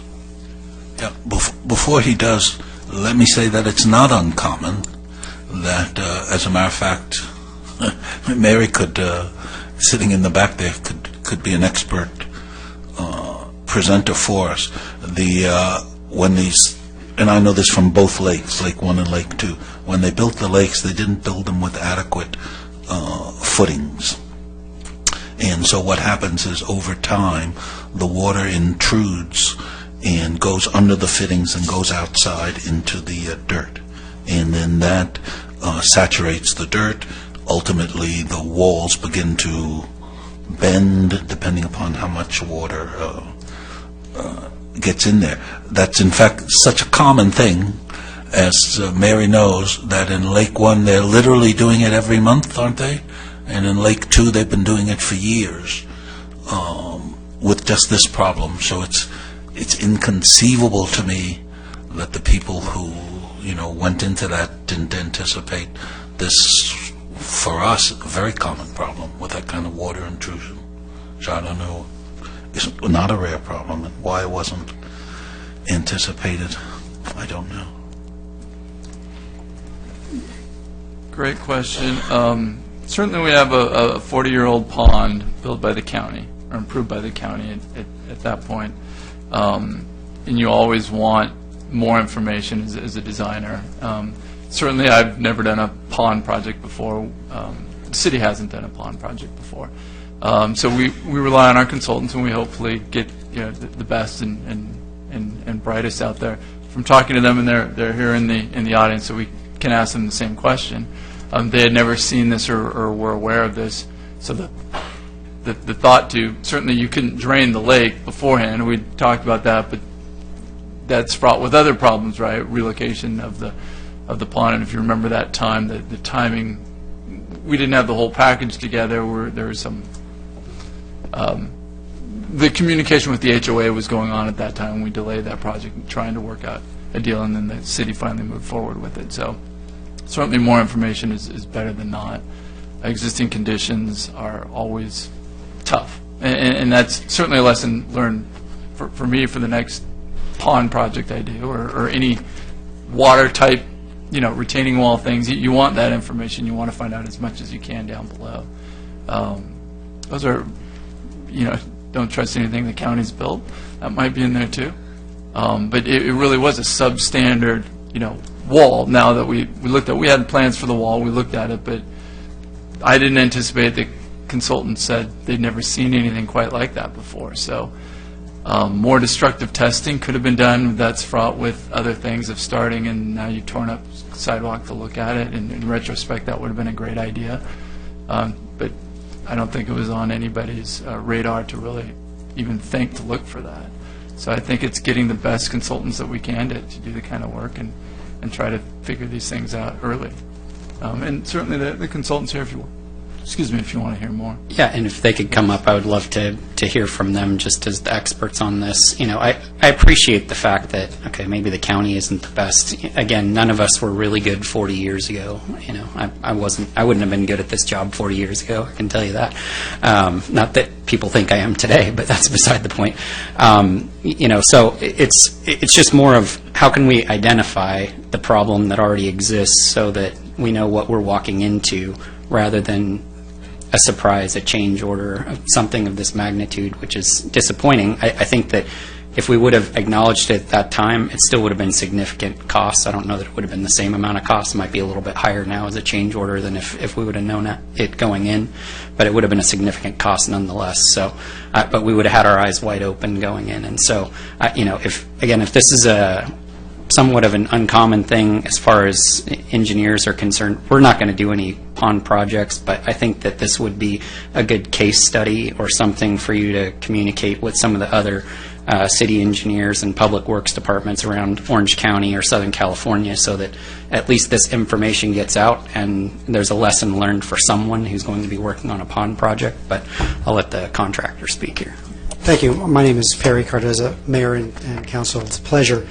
When this park first started, we were hired as landscape architects to put together a team for a beautification project for your park, for Village Pond Park at the time.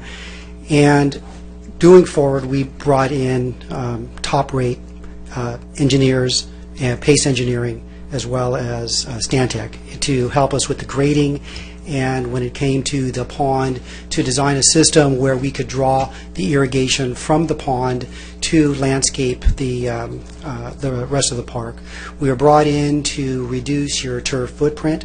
We were brought in to help to tour the ducks and the geese that were living there, as far as pulling the hardscape, the sidewalks, away from the edge of the pond to hopefully play with the psychology of the waterfowl, that there could be predators in the landscape that was there. We also wanted to do that to prevent the direct runoff from the lake hitting the hardscape surface and going into the pond. When we first started looking at concepts and meeting with the community as far as outreach and what the community wanted, we came up and asked them what they wanted. We had 3 alternatives, and all had the lake as part of the alternative. We did have one solution where the lake went away altogether. That would help to reduce the poor water quality that was there at the time and the costs of the maintenance to power wash the sidewalks, and it would eliminate the duck problem altogether and make the park a usable space. It was overwhelmingly discussed that the pond needed to be there as is. In moving forward with, lessons learned, and we talked about this with staff and with our consultant team, and looking at the point that would bring us to that would be, okay, are we losing water? Are there holes in the lining? What is the water bill like? Is this thing a sieve? Okay, if it is, then we're going to try to analyze, well, where's the water? Where are the leaks? Is it coming from the clay liner that was there? Maybe it is coming from the walls. We're not seeing any visual effects of sidewalk buckling that would show anything that would be wrong with the walls that were caving in on themselves or falling backwards. There was no visible signs that would lead us to believe that once that water was drained and once that sidewalk was lifted, the amount of destruction that was there, we couldn't have known that. Even if we would have sent divers in to try to analyze, the water quality was so poor at the time with the blue dye, it would have been very difficult. Now, I guess suppose if you feel around, you could feel cracks, but the water wasn't clear. You really couldn't see what was happening. So, yes, looking back, are there things that we could have done? The discussion of maybe demoing 50 feet or potholing or trying to figure out something that doesn't have any signs that there is a problem, that would have been costly, I suppose, and I don't want to ever say that there's no lessons learned here. In this case, there's obviously something that surprised us when we brought Pace and to talk about what was happening with their past work in the city. It was a groundwater issue. It wasn't a block, cinder block, shore edge with a concrete. It wasn't the same. It wasn't the same issue as we were explained. And so, to try to tie that back to making the professionals on our team second rate, that's not that's. If that's the case, and I'd like to bring them up. They're not here right now. I'm as the prime consultant, as a landscape architect, I'm the one that's representing them right now. But I know that they would defend themselves also as this being an anomaly and not something that they have run across in other projects. The signs just weren't there. So at that, if there's any other questions, if I need to expand upon any, I'd be happy to. One follow-up question here. So, are there any chemicals, or could this blue dye have caused any more erosion than just the quality of the lining, the cinder blocks, so forth? I mean, is there something that was put into the water that could have caused the erosion? As far as I know, the geotechnical reports had no indication that there was some sort of acid-like, the chemicals that were provided in there, that blue dye, ate away at the concrete or at the cinder block. And at visual, yes, it looked, if I remember, had some texture to it, but it had dried up algae and those types of things, but it wasn't like holes of disintegration. It was more movement and undermining. And Okay, well, I think if there are any water samples, there'd definitely be a lot of value in taking a look at those again and just trying to find out if there was any possibility that some additives actually caused that. So, thanks. That's all I have. Thank you. I agree with what Councilman Robinson's concerns, but I've also been involved in reconstruction and rehabilitation of buildings. Once you take a wall out, you'll be amazed what you might find there. And most as-built plans are not much good after the ink's dried on them because of it. So I don't think there's anything to be particularly surprising. We don't like the overruns, but I don't find, particularly for a 40-year-old project, techniques change, construction methods change, methodologies change. So I don't see surprise about this at all. Any other comments, questions? Okay, let's vote.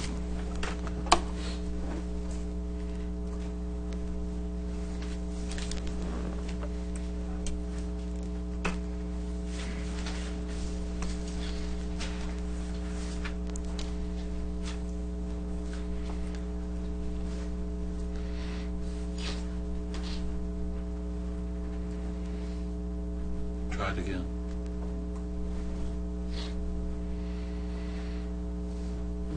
Oh, I apologize. There must be some kind of delay. That motion carries unanimously.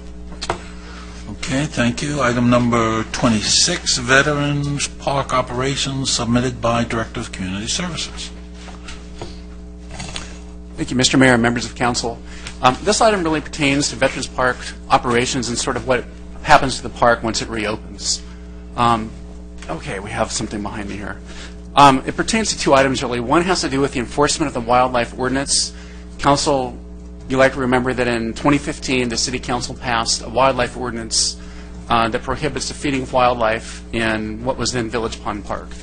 And in looking forwards, as I mentioned in the staff report, staff examined several ways to enforce the ordinance once the park reopens.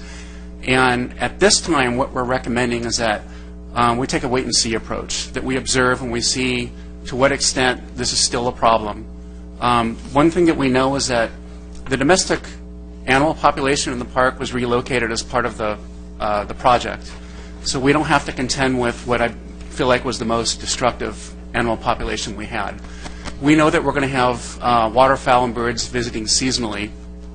And the extent to which the wildlife ordinance is violated is something that we would like to monitor at this time and then come back to the City Council and advise if additional enforcement is necessary. And the way we would monitor that would be primarily community services staff and also, as time permits, code enforcement. Code enforcement does have citation authority out there. The second item addressed in the agenda report has to do with surveillance cameras. The City Council asked staff to look at installing surveillance cameras in the facility when you change the name to Veterans Park and authorize the creation of a Veterans Monument. And I bid this several ways. Cameras are expensive. The estimate that we got for 2 cameras and a server located at the park is $40,000. The reason they're pretty expensive is a couple of reasons. One is that at the other parks where we have cameras, like the Etnies Skate Park or the Sports Park, you have an infrastructure that's in place that sort of lends itself to a camera system. So you have a building on which you can affix a camera. You have internet, you have Wi-Fi, you have power. In this park, we don't really have that. So what you have to do if you want to put a system in is you have to create some of that. So for example, in this scenario of the 2 cameras, one camera will go at the existing, it's an existing pole and it's near the Veterans Monument. The second camera, if the City Council desires a second camera, might go near Ridge Route.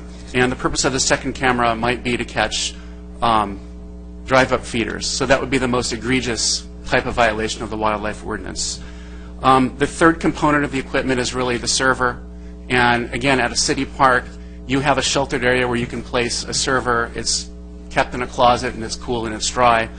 When we place this out in a park and it's at the base of a pole, it has to be vandal-proof, tamper-proof, and weather-proof. So it's an expensive piece of equipment. So I bid this I got 4 different estimates from our camera contractor who couldn't be here this evening. The least expensive option was approximately $40,000 for 2 cameras.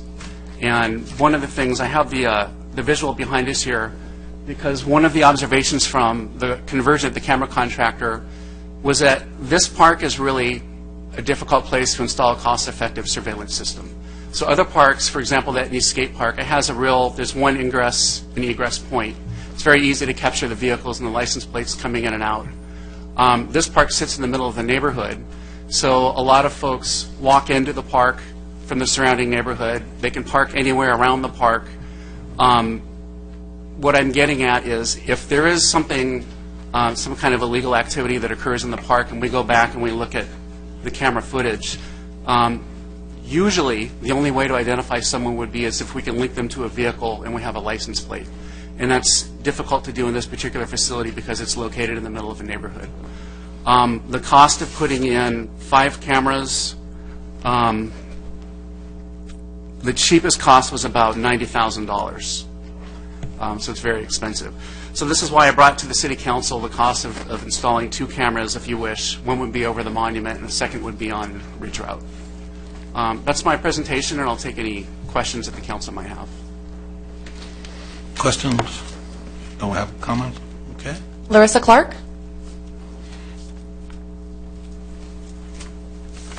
Welcome back. Hi, resident, Lake Forest, 21 years. So I've been really invested in this park. I actually asked Councilman Gardner, wasn't mayor at the time, if we could think about doing a veterans park because it was under construction.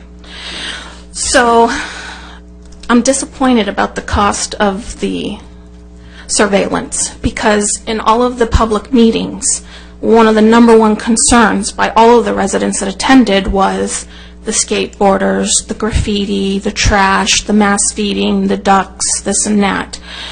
So although I don't want $90,000 or even $40,000, I'm sure I have strict confidence in you that you have looked at all the options, but maybe there's something else. But I really think that this is a veterans park. This is a place of prestige, of quiet, solace, place of peace and reflection, and a lot of people will be going there. And I think, in this resident's opinion, and an HOA like one payer of dues, that to prevent a lot of money later on, it might be good to pay it up front. So I would like the council to consider that, maybe other options. I'm not saying let's spend $90,000, but I really want this park to be watched for.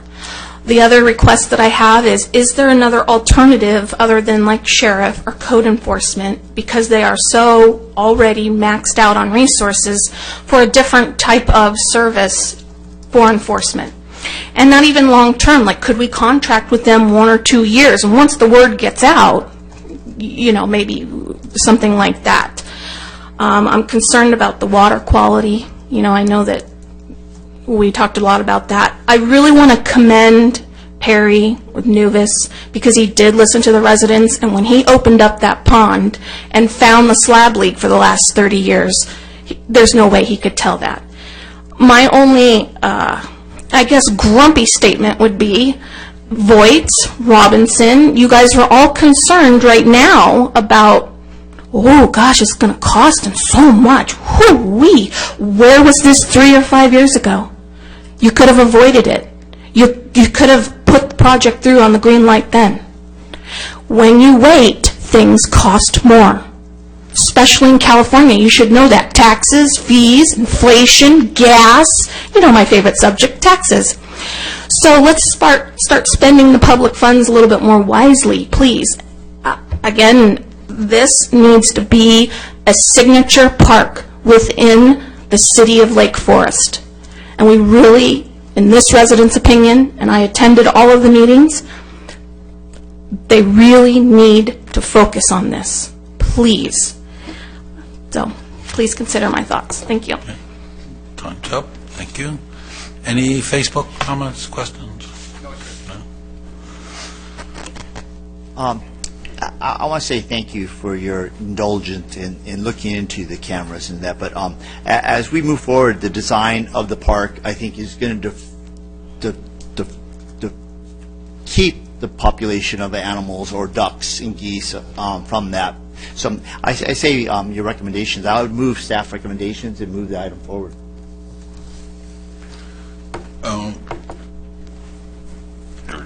I just put in 3 cameras in my house. It cost me like $300. So, and I can see like 100 feet. I can see the people wandering my streets at $100 a camera. And you're telling me $20,000 a camera. Is that because I have a server in my house? I don't know. I'm not sure what kind of system you have. What I know about these cameras is that these are the same cameras that were installed at our other facilities, at the skate park and the sports park. So the cameras are of the quality that we need to get the resolution and the clarity in the footage to give actionable footage to the sheriff's department. So when we get a license plate, that's really how they would need to track someone down. I get a license plate for $100. We're also required, I don't know, we're also required to retain video footage for a period of 1 year, and that's what the server does. The higher the resolution, these are about, these are either 18 or 24 megapixels, so the higher the resolution, the more storage space it requires. The bigger the server, the more, the bigger the server, the more expensive the server. So this is the best option that I've been able to get from the camera contractor for cameras at that park. We also explored, remote cameras. We looked at the boxed cameras. So rather than having a server, you can have cameras where each camera is basically a big box. And in addition to the camera, it has its own server. And each camera and server then has its own data plan, and it downloads the footage to the cloud. Those cameras are actually more expensive. Those are about $10,000 a camera. That's just for the camera, not for any installation or anything. The one place where we could save money might be trenching. So we did. I know council asked us a while ago to try to lay some conduit in the park as we're finishing construction of the park. We've done that the best that we can. So there may be some savings there. But other than that, camera equipment is just expensive. It doesn't sound like you did. We didn't put out an RFP to get a camera system. That's correct. We didn't. We went to the cities. The city has a contract, a camera maintenance contractor. So they maintain all the camera systems that we have at our existing systems at the 2 parks. All right. Well, I'd like to recommend that we do an RFP. And if I can do it for $100, I just can't see how you're doing it for $20,000. And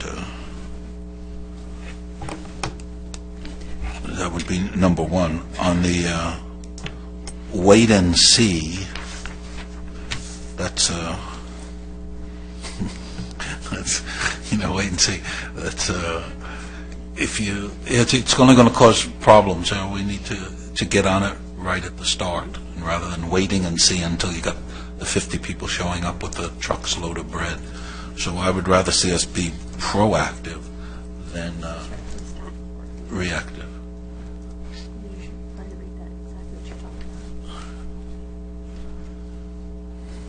Oh, excuse me for reading this. Yeah, well, the staff report says it's important to do this right away, so I don't like the wait-and-see approach. On the other hand, I'm not going to spend $68 an hour for code enforcement. That's a crazy price. $68 an hour, I'll take the job. I'll go out there and walk around the park. That's $68 an hour. That'd be a big boost for me. So that's we continually have this problem, right? We can't do the street sweeping because we can't afford the police, because it costs so much to have the police do that. And we can't do the parks again because it's so expensive to have the police do that. And now we can't afford to do this. So at some point, we need to go ahead aggressively with the proposal. I gave the city manager a proposal not so long ago about code enforcement. So, and I know there are cities who have non-police code enforcement, and so we probably need to go forward a little more aggressively in getting somebody to do the street stuff and the park thing at a more reasonable price. So, do we have I think the Mayor Pro Tem and I are on a street sweeping subcommittee. Maybe we could activate that and go ahead and look at a more reasonable code enforcement prices, yeah. Okay, so we can solve that and come up with a better price rather than wait and see, and then come back to the council and see what we can come up with. If we can't, we can't. If we can, we can. And then the other thing we could do is to raise the fine to $100. It was originally $100. We dropped it to $50. We spent 3 years. We gave out one per year. That's the average number we're giving out. I think if it were a $100 fine, that would wake people up if we ever gave it to anybody. So that's another thing we could do, is to raise the fine. And the other thing I wanted to talk about was the idea of fishing. Somebody brought to me the idea that there is no fishing. They're not supposed to do fishing, but we don't really say no fishing. What's the procedure on fishing there? Well, so prior to the renovation project, there were fish in the pond. We never stocked the pond. They just ended out there, and we allowed people to fish. We are not going to stock the pond once the pond is refilled with water, and we can, I mean, if it's council's directive, we can post signs that say no fishing. Would we have to check with the HOA there because they have the fish? They permitted in your lake, right? Yeah, both lakes have fish. I don't believe so. No. I don't believe so. All right, well, let me ask the council, does anybody have any firm feelings one way or the other about fishing? Fishing should be allowed, fishing should be prohibited. To answer that question, personally, I think there should be a sign that says, "Don't deposit your fish in the pond," to start with. That's the problem. If we're not stocking it, and then if you want to include in that, no fishing, that's fine. But, let's just try to make sure that they don't put it in there in the first place. So that's my opinion. Actually, I was going to mention about signage for the park. I think that we need to have some sort of signage that says, something about maintaining the environment as it is, meaning we're not trying to bring any more ducks, so no feeding. We're not trying to populate a pond, so no fish. So don't feed the ducks and don't bring fish and don't go fishing. However, you can word that in an easy way for people to understand. I think that would make a lot of sense, because what we're trying to do is preserve the natural piece of the lake, and adding that human element in any capacity kind of ruins it. Yeah, so we have to come up with a public education campaign. They did that before. We can, Mr. Mayor, we can certainly do that. There actually is something on the books, I believe, in the municipal code that prohibits the public from dumping animals in public parks. In speaking with other municipalities that have ponds, fish and turtles find their way back into the pond, despite the best efforts. So we can certainly do some public education and post some signage to that effect. Excuse me, I should also mention, part of what we're doing as part of the operations of the park, we're going to bring to the City Council a contract for wildlife mitigation services. So it would be on-call, as-needed wildlife mitigation services. So we obviously won't be starting with an enormous domestic animal population that needs to be rehomed again, but over the months or over the years, as we see things that need to be addressed, whether it's nesting or eggs or aggressive animals, turtles in the lake, we would have someone we could call upon to address that. Okay, well, we have a local lake forest, Orange County Reptile Rescue here in the city. Yes, and the last time I checked with him, he didn't have the capacity to accept turtles. He would have had to have built turtle tanks. But, we're open to that. That was like hundreds of turtles. We had hundreds of turtles. Yeah, we're open to that. I mean, he can certainly bid for when the RFP goes out. And there's also a woman now who unofficially takes care of the wildlife in the park, Terry Watley. That's correct. So we should get in touch with them. A couple of folks like those that. People first. All right, so we have a public education thing that I guess you'll bring to us to show us what the public education outreach will be. Can I get a I'll move that we put out an RFP for cameras. I'll second that. Just some discussion on that. Can you elaborate on the 1 year of videotaping that you need to hold on to, where that is in the code? I assume it's state code, and kind of how that all works. Yes, and I'll ask the city attorney to chime in if I miss something, but it is part of the state code. It's part of the state law. It's just like a public records request is how we handle that.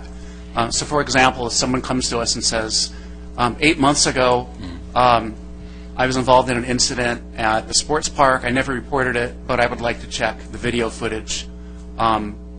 We would go back and look at the footage that we have to keep for a period of 1 year, and then we would be obligated to provide that video footage. Okay, so what I'm getting at here is the scope of this RFP. If we're going to approve one, are we required to hold on to that information, or could we just have, there's no record keeping at all, even 1 second of it? So, for instance, someone could look at it on a website in the moment, and they could see some activity was going on, but there'd be no record keeping of it. So I'm just trying to get at, is there a cheaper alternative, and does that meet the desire of those of us that may want the cameras, or do we have to keep it for a year?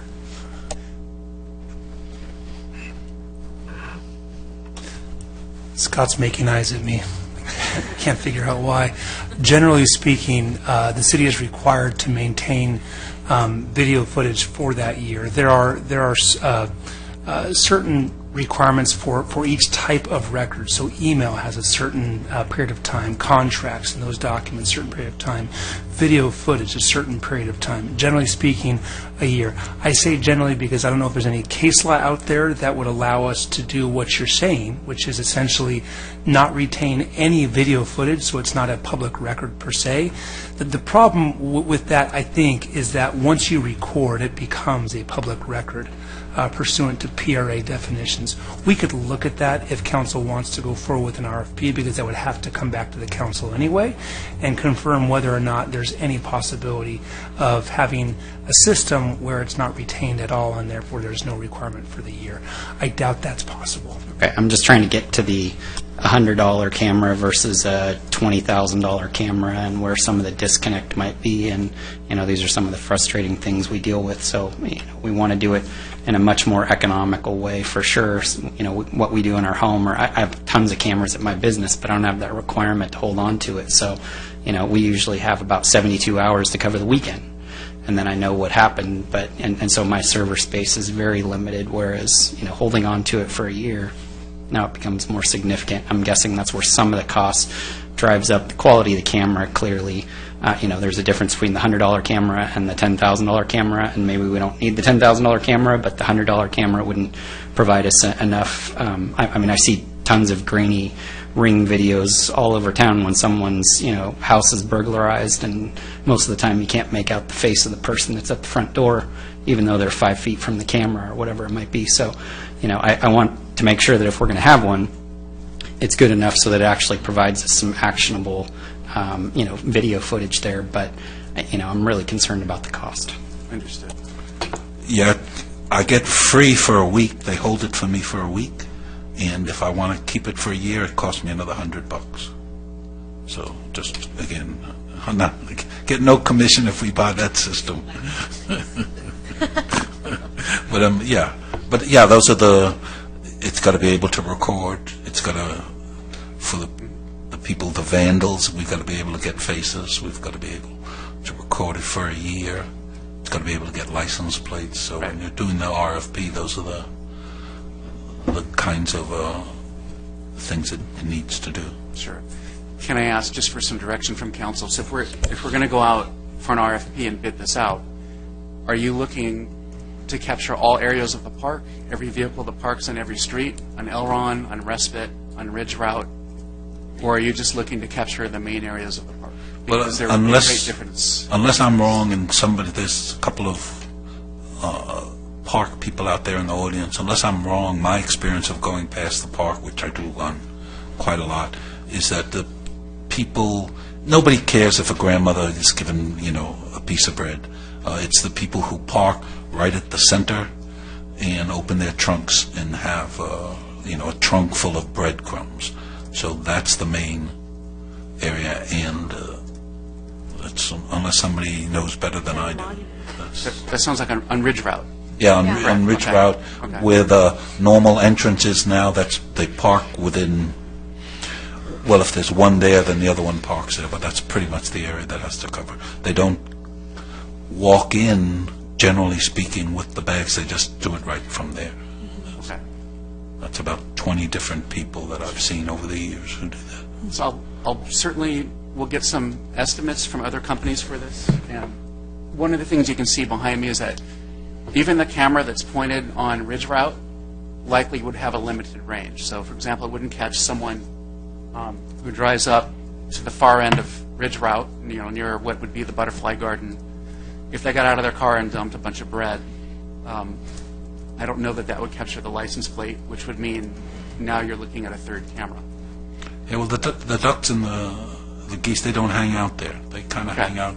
They're used to getting fed right there at the main entrance. That's where they hang. That's where they would hang out, because that's where they hang out. So I'll bid a similar configuration then to what we have, 2 cameras and a server. Can I ask you a question? Yes. How much should we spend for cameras at the sports park?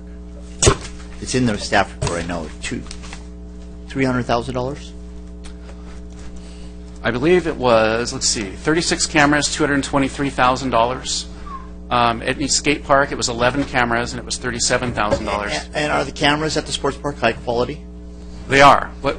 Are like 24 megapixels? Is that the highest quality? They're either 18s or 24s, but what's different about those, and the reason those actually, the installation would probably cost less, is that those were affixed to the side of the building. Well, my question is that we had a dog attack at the sports park last summer, and that dog was captured on video, and we didn't catch the person. Did we catch the culprit, the attacking dog? We didn't, because they didn't have a license plate. We captured the vehicle when they left the park, but we didn't have any way to identify. Okay, so we're going into this, and starting bids right now are 40. The minimum is $40,000, and we're talking about duck feeding. I mean, throwing bread. And the fact is that we're going to be having an abatement service to where we're going to have, if ducks are dropped that are domestic ducks, not the mallards, but the domestic ducks will be captured and re-released somewhere else, found new homes for. We're not talking about the mallards or the geese, but we everything that this park was designed as, the predatory bushes to where they're not feeling comfortable there, is going to deter wildlife from congregating there. And we're going into this not even knowing what we have there. The fact is we don't have turtles, we don't have fish there, so there's no food source right now. So I just think that we're maybe getting ahead of ourselves a little bit with this cost. And so I truly think that with what the design of the park, with the fountains we have in there, are supposed to deter the geese. And so maybe there might be a pair that may come and land and feed for a while, but we're not going to have the flocks that we've had in the past, and we're not going to have the domestic ducks dropped and kept there because we're going to have them removed. So I just, if you guys want to, I mean, I'm just saying that, the cameras aren't a sure way to do it anyways, but we don't even know what we're going into right now, because the fact is there may not be that many ducks that congregate there. Well, and I agree. I'm not prepared to spend $42,000 for cameras, but if we... But even the RFP that the staff's going to put together is going to be staff time. It's going to cost the city money to put the RFP together. Yeah, I understand. That's a park that not only was filthy and people couldn't use it, but because birds and geese congregated there, they also went to the school right over the thing, and they did their numbers all over that school. The school couldn't use their fields because their fields were filthy. So it's not all hundreds of school children couldn't use a field because it was filthy. Thousands of people. I mean, yeah, it's not simply, we're not trying to ruin the life of 30 geese. That's not our goal. But the goal is to make it. I'm just talking about financially. We're maybe doing more than we need to do. Has there ever been any vandalism at that park besides feeding the ducks and geese? Not that nothing significant. So I We had a few homeless living there, correct?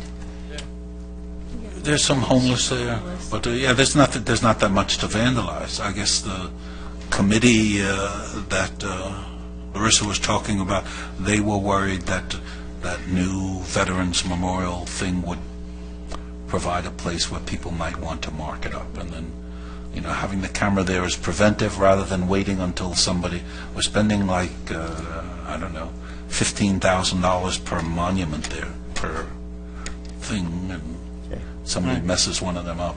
I'll support. And we'll get an RFP, and then we can reevaluate if we wish to do it at that time. But I think it's worth the time to get a better look and see, you know, if we can save some money, you know, actually bidding it out. Yeah, there's a price at which it's just exorbitant, but somewhere between my $100 and your $21,000, there must be a solution. So anyway, let's vote on the RFP. Do you need any more information? I don't. Thank you. The other thing I'd like to second is increasing the fine to $100 for any animal feeding, or, you know, I think we should bring that back up to the price that it was originally. Okay. Any question or comment on that? Just one quick comment. Back to the records retention. For what it's worth, Government Code Section 34090.6 requires the year-long retention of video footage. So that's state law. Yeah, and again, in my case with my camera, my 3 cameras, it's $100 a year to do that. So it's just not that expensive.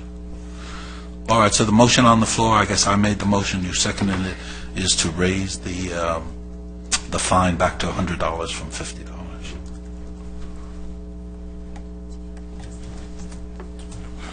Let's vote.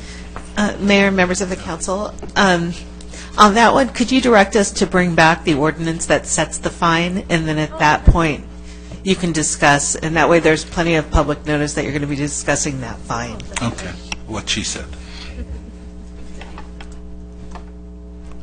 Okay, yeah, bring it back with the proposal, and then we can discuss it. Yeah, you're right, then people can have the option of tuning in and talking about that. Good catch. Okay, let's vote.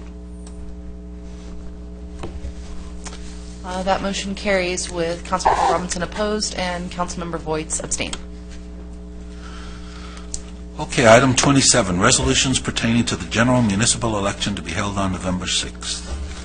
A, resolution to submit to the voters a measure to amend Lake Forest Municipal Code regarding city council member term limits. Let's do that one first, and then we'll do B, submitted by city attorney.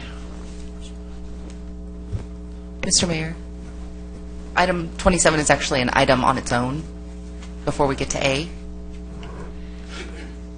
There are 3 resolutions. Oh, yes. Is that the one that the 200 and 400 is in the middle of? Yes, sir. All right, any public comment on 27? No, sir. Comment? Yeah. Just a quick question on the word count for the ballot statement. I know that we have the option now to make it 400 words. Is there an option where we can, as someone trying to run for election, can they choose 200 or 400 for a particular cost per grouping? I did speak to the Registrar of Voters today, and they confirmed that, yes, you can adopt the option between the two. They wanted me to let you know that the candidate would be responsible for any formatting that might come of that.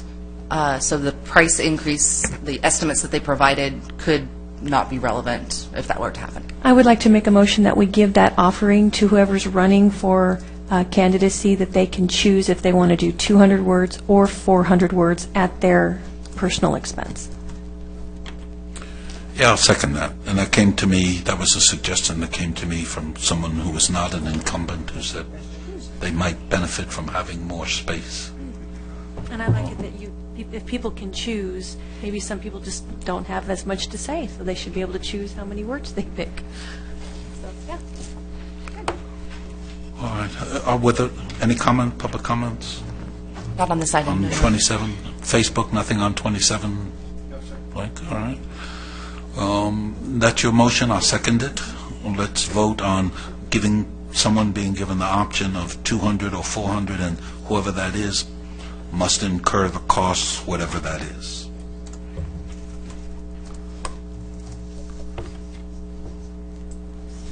That motion carries unanimously. Okay, 27A, resolution. Oh, I'm sorry. There's two other resolutions in that recommended action. Oh. Okay, it's not on my agenda thing. Oh, in the What else is in there? calling the election and consolidating with the county. Ah, yes. Okay.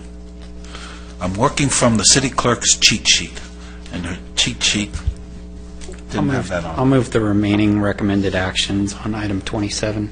I'll second. Please vote.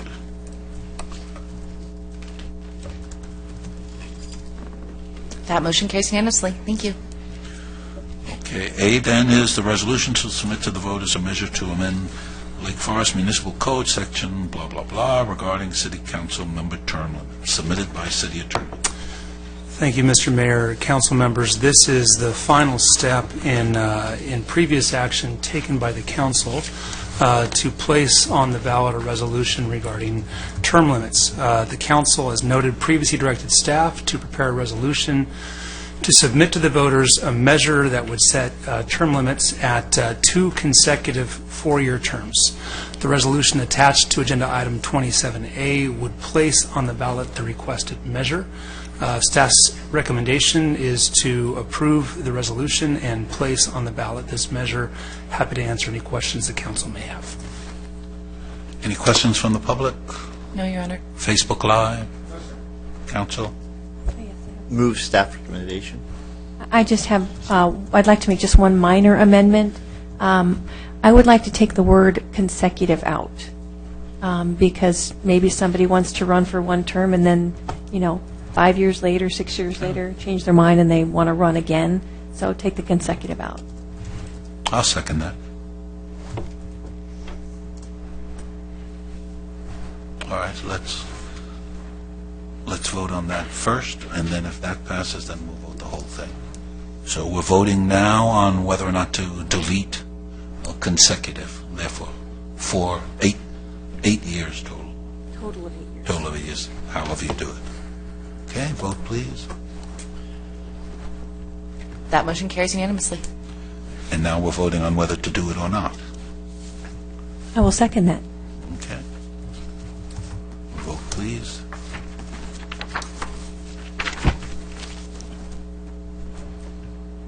That motion also carries unanimously. All right, and then the final one for the night, number 27B, resolutions to submit to the voters measures related to the manner of electing city council members, submitted by city attorney. Thank you again, Mr. Mayor, council members. At the June 5th, 2018 council meeting, the council directed staff to return at this meeting with language for 2 possible ballot measures regarding the method of electing the city council. The language for the measures was largely dictated by the council at the June 5th meeting, especially the language for measure number 1. The council remains, of course, free to modify the proposed language as it sees fit. In discussing the draft language for the measures, it'll be helpful to keep in mind some basic rules governing ballot measures, and those are on the first slide here on the screen. For binding ballot measures, and that's what we have before us this evening, the measure must adopt an ordinance. It cannot direct future legislative action, and it must be in a very specific form dictated by the Elections Code, and that is, shall the measure, and you state the nature of the measure, in this case ordinances, be adopted. So what you see with these measures is the measure starts with shall the ordinance blah, blah, blah, blah, blah, and then be adopted. As you'll note from the language, this can lead to somewhat awkward phrasing. For non-binding advisory measures, there are very few regulations or restrictions on the language. but the measure must include the following language placed immediately above the ballot question. That language is advisory vote only. Beyond that, the council is generally free to do what it wants to do with that language. Again, we have drafted proposed language for the council's review. As noted before, this language can be amended as the council sees fit, but must stay within the 75-word limit mandated by the Elections Code. Let's see if I can advance this slide. Can I have some help advancing this slide? There we go. Ballot measure number 1, this was the one that was largely dictated by the council at the June 5th meeting. We simply added the language that the Elections Code mandates, and I'll just read that. It currently reads, shall the Lake Forest Ordinance authorizing the City Council to return to at-large City Council elections if the California Voting Rights Act is successfully challenged in court, thereby permitting the City of Lake Forest to change back to at-large City Council elections without threat of litigation and financial exposure under the California Voting Rights Act be adopted. And the ordinance that this measure would be adopting follows below on that slide. Ballot measure number 2 reads as follows. Could we stick with one? And then We sure can, just yes. do one. Yep. And I'm wondering if at-large is a better word than citywide, or I'm just worried that people understand what does it mean to be at-large. Yeah, it's a very good point. At-large is the more legally appropriate term. But that said, the average voter is not a lawyer, and certainly not a lawyer who is conversant in the California Voting Rights Act and district election language. So there's no requirement that you have legally appropriate, if you will, language. So could you use citywide? You certainly can. There would be an impartial analysis of the measure drafted by the city attorney, also arguments in favor and arguments against, and all of that would flesh out for the voter exactly what this means. This is difficult language. It's made even more difficult by the Elections Code requirements. That is not a sentence that anyone should be proud of. So can we vote on these separately? Because I'll make a motion that we I'll move forward ballot measure 1, 27B, ballot measure 1. Public. I'll second that. There's public speaking. Oh, you want with citywide? Yeah. Oh, we have a speaker. Randy Johnson? We could put citywide in parentheses, at-large citywide, and get it both ways. There's a Randy Welcome back. Johnson, Lake Forest. There's a written submission for the public record that each of you should have. Over 1 million U.S. military personnel sacrificed their lives during wartime so Americans could secure liberty through the ballot vote. On May 2nd, 2017, council members Basil, Gardner, and Robinson, in a simple majority vote, disrespected the heroic deeds and acts of those brave souls by confiscating 4 of 5 council votes from over 42,500 Lake Forest voters, essentially driving a stake through the heart of our local democracy. As a veteran, I find that deeply troubling. Per the staff report on item 27B, ballot measure number 1 should not be added to the official ballot, since if the judicial system finds CVRA unconstitutional or invalid, the council should automatically restore at-large elections. You don't need voters to tell you to strike down an invalid or unconstitutional voting system. Ballot measure number 1 would be a waste of taxpayers' funds in the amount of $8,500 and would only confuse the voters on this very complex matter. Only one measure, ballot measure number 2, is necessary. Since the voters approved ballot measure 2, it would stand irrespective of the outcome of ballot measure 1. Putting both ballot measure 1 and 2 on the same ballot would be one of the biggest blunders ever made by the Lake Forest Council. Ballot measure 1 adds nothing and only muddies the water while costing the city an additional $8,500. With regard to the language in ballot measure 2, I contend there should be an addition as follows. Shall the Lake Forest Ordinance authorizing the City Council to return to at-large City Council elections thereby restoring 80% of the voters' council voting power, with the understanding that by doing so could lead to litigation and financial exposure from zero to millions of dollars under the California Voting Rights Act be adopted.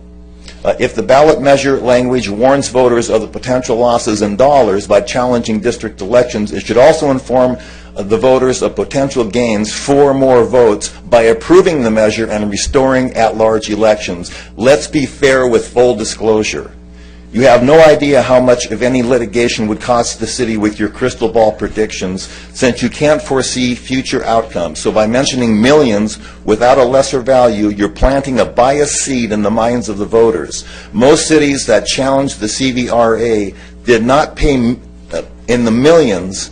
Have you surveyed them? Have you surveyed all the cities? I don't believe so. Moreover, Lake Forest has a completely different demographic makeup than previously referenced cities like Palm Bay and Anaheim. Lake Forest hired an expert demographer who concluded, after complex mathematical analysis of past voting habits, that Lake Forest is not a racially polarized voting community. I trust a hired expert who makes a living at scientific analysis over local community politicians. Thank you for your comment. So back to your motion. What do you think of putting citywide in parentheses next to at-large so we get it both ways?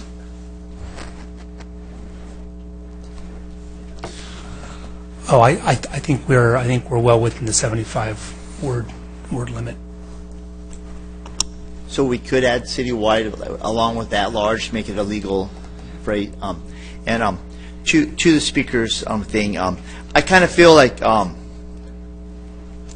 there's people on this dais that support district elections. I don't support district elections, and I feel that if the people choose not to challenge the actual Voters' Right Act and risk the potential of losing millions, I think that ballot measure 1 would give the city council no option. If a city beats back the civil rights initiative, I think that they would be forced to go back. So I think it's not an either or. I think that it still binds us. And I think that that's why it's not. I don't think it's a wasted cause. So if a city were to beat this, and we don't have this initiative here, does the city? It's not forced to go back to city at large, correct? The city. So if the CVRA, for example, in the Poway lawsuit were found to be unconstitutional, at that point the city of Lake Forest would have the option to remain as a district council or to go back to citywide elections. Both of those options are available outside of the CVRA in the elections code. So a CVRA lawsuit that was successful, we'll call it, would not eliminate the possibility of by-district elections. One other note, this is important. We talked in the first slide about what you can and can't do with binding ballot measures. One of the things that you cannot do is dictate future legislative actions, right? So you can adopt an ordinance via ballot measure. You can't dictate adoption of a future ordinance. So the ordinance that is before you tonight as part of ballot measure number 1, if we can go back to that slide, if you'll note, this is an important distinction. If we could go back to slide number 2.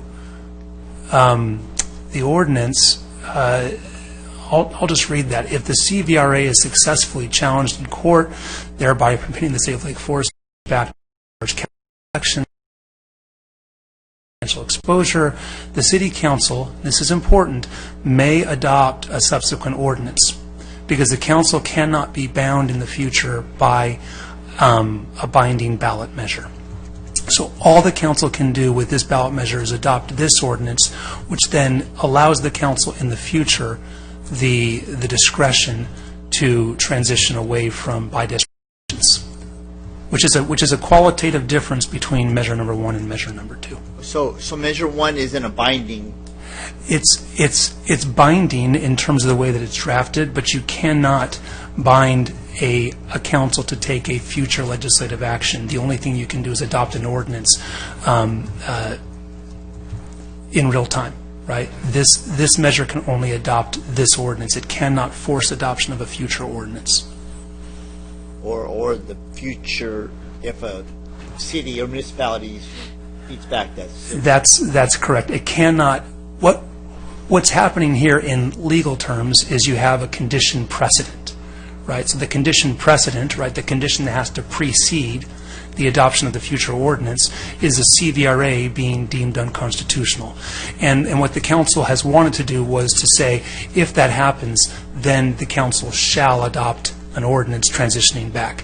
All that you can do is, if that happens, then the council may. So it has the same effect as an advisory ballot measure. Yeah, I don't think it gives us the kind of binding that we were looking for, but it does give the voters a chance for us to get their opinion.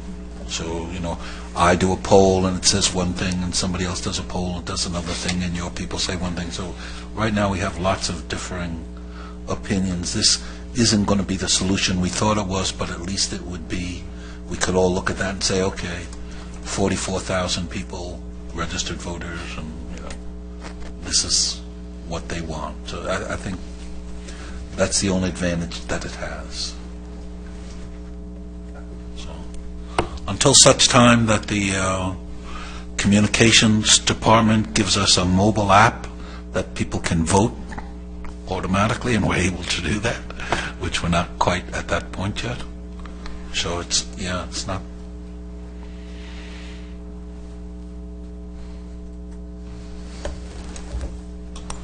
Mr. Mayor, council members, just speaking with the city manager, the practical effect of this measure as written is to give the council, as you've said, an idea of what the voters are interested in when it comes to either a citywide election or a district-based election.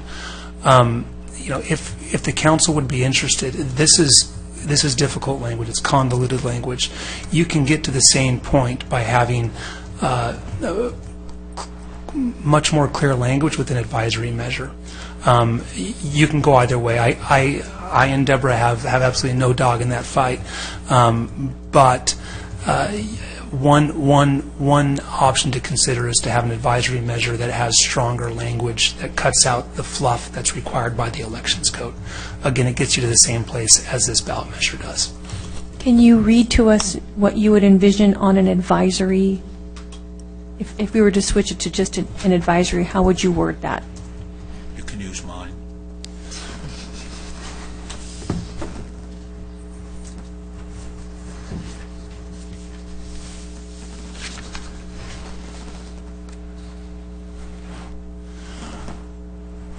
Would you like the city council, would you like the Lake Forest City Council, I'm getting old and going blind, to adopt an ordinance authorizing the city council to return to at-large council elections with the understanding that doing so could lead to litigation and financial exposure in the millions of dollars? That's actually, that's the second one. That's the second one. Okay. If the California Voting Rights Act is successfully challenged in court, thereby permitting the City Council, the City of Lake Forest, to change back to at-large City Council elections without threat of litigation and financial exposure under the CVRA, should the Council change from by-district elections to at-large elections. That drops the required language from the elections code. I think that's more in line with the language that you had proposed, Mr. Mayor. Yeah, I'm worried that for people who are reading a ballot measure, you're getting a lot of. It's like reading calculus. I mean, those were none of that was just for people who can even read legalese. That was really thick reading. So I think in order to make it more understandable for the voters. And, we have to assume that not every voter is knowledgeable about what's happening. We have to be able to iterate this in a way that they can understand it. So if it means that we need to switch it to an advisory ballot initiative, so thereby increasing people's understanding of it, I fully support that. And that language worked for me. Yeah, I'm worried that we have language that people don't understand and we really don't get their opinion because they didn't understand. Right. So simpler is better. Right.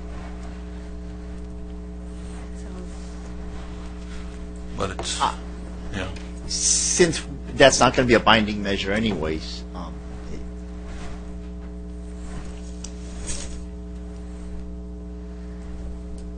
Yeah, the advantage is, which is what we said we would do when we first went down this path almost a year ago, is get back to the people and get their opinion. So it's really just honoring that original pledge to get their opinion and to go ahead and do. Now, I'm in favor of districts, and I'm prepared to say tonight that if we do an advisory thing and it comes in overwhelmingly against districts, then I'll vote against districts. I mean, I will be bound by what the people want. That's basically what we said we would do.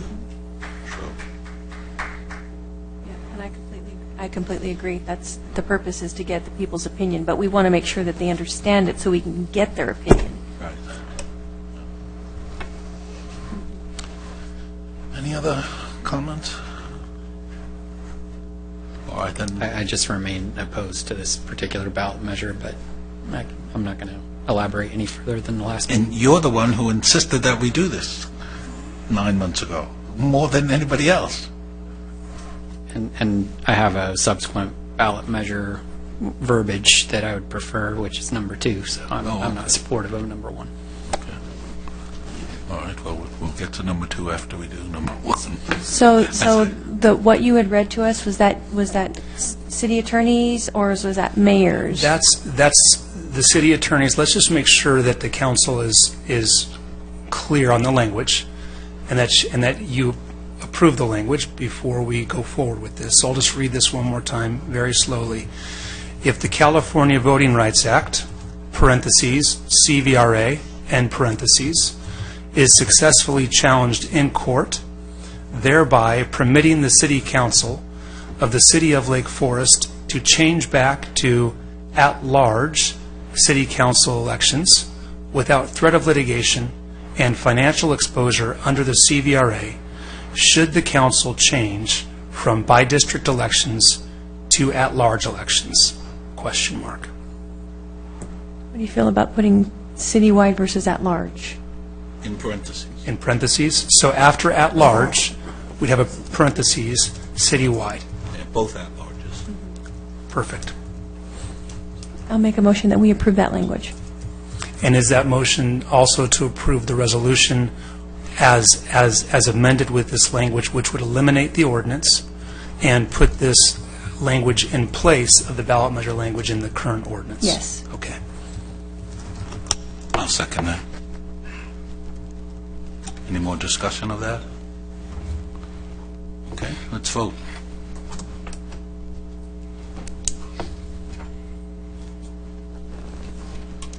That motion carries with Councilmember Robinson opposed. Okay, then the B, or number 2. So the language for ballot measure number 2 is there on the screen, and I'll just read that for the council and the audience. This is the language that was proposed by Councilmember Robinson in the previous meeting. Shall the Lake Forest Ordinance authorizing the City Council to return to at-large City Council elections, with the understanding that doing so could lead to litigation and financial exposure in the millions of dollars under the California Voting Rights Act, be adopted? The ordinance is very straightforward. It simply changes the current ordinance to state that the council members shall be elected at large, and subsection deals with what happens in the event of vacancies. This measure, if adopted, would immediately adopt that ordinance and begin the transition back to at-large elections. This is a purely binding ballot measure. in line with the elections code.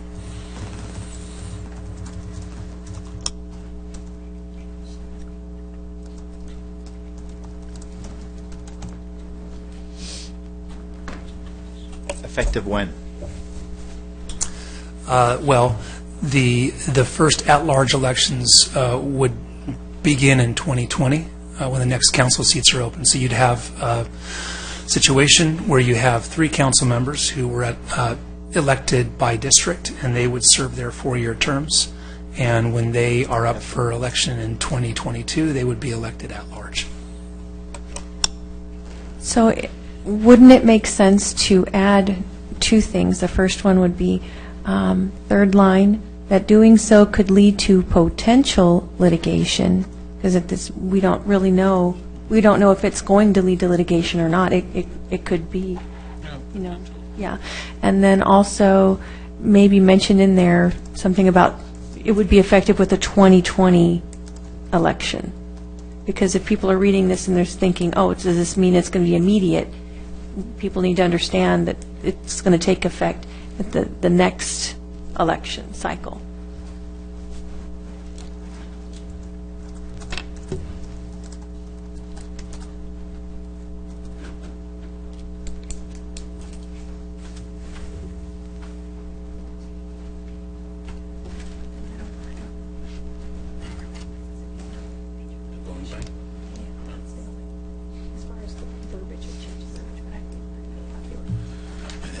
Also think we should add a sentence to that that says, and we don't care if the city goes bankrupt. Do I have a second to that addition?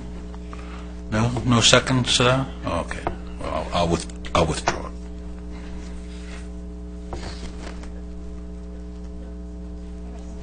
It's a blank check. Yeah, the sarcasm is meant to hide the more serious response to that. It's a blank check. No, we don't. When we have closed sessions and we talk about lawsuits and things like that, we don't propose blank checks. Go ahead, spend whatever it costs you to. We don't care if it costs $10 million. We're prepared to die upon that sword. This is my worry with that.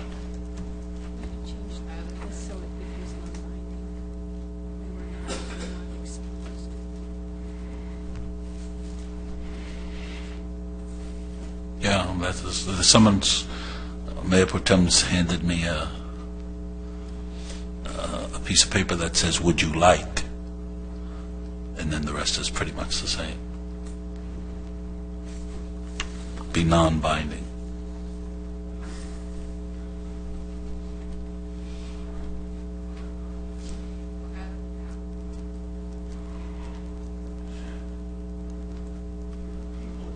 So,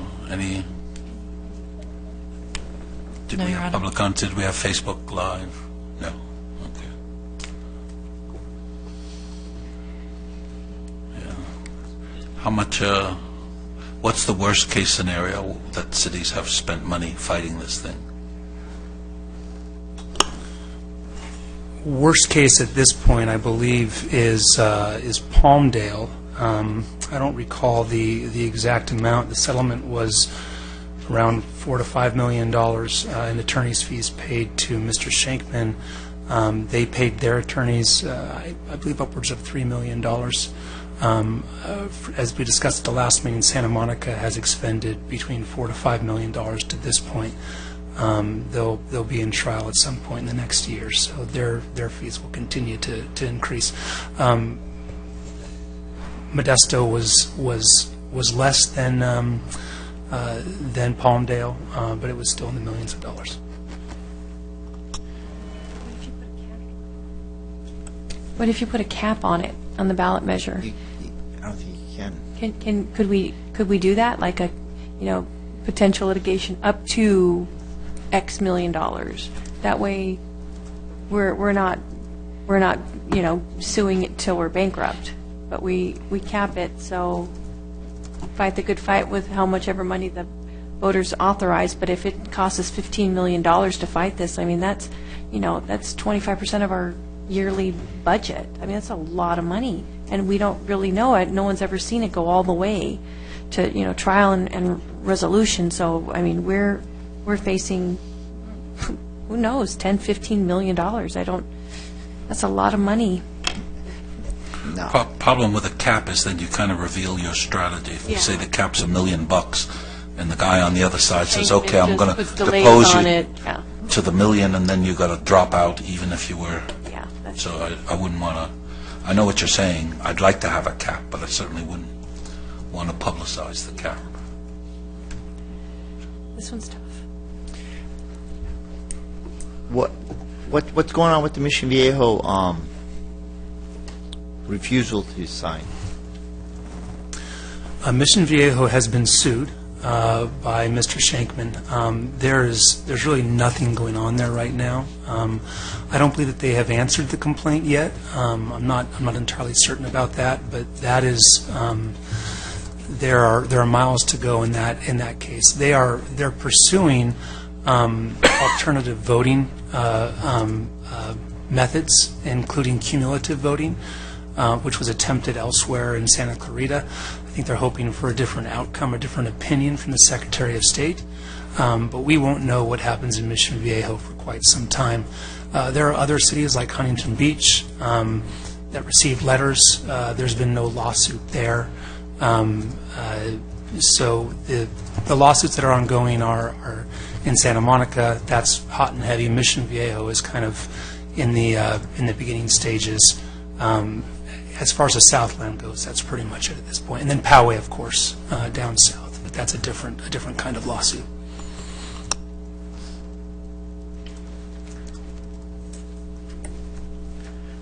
Well, I'm just going to make a motion that we move forward with the measure with the language that's up there, including the suggested changes that were made. I don't know whether the maker of those changes is going to second it or not, but including the word potential.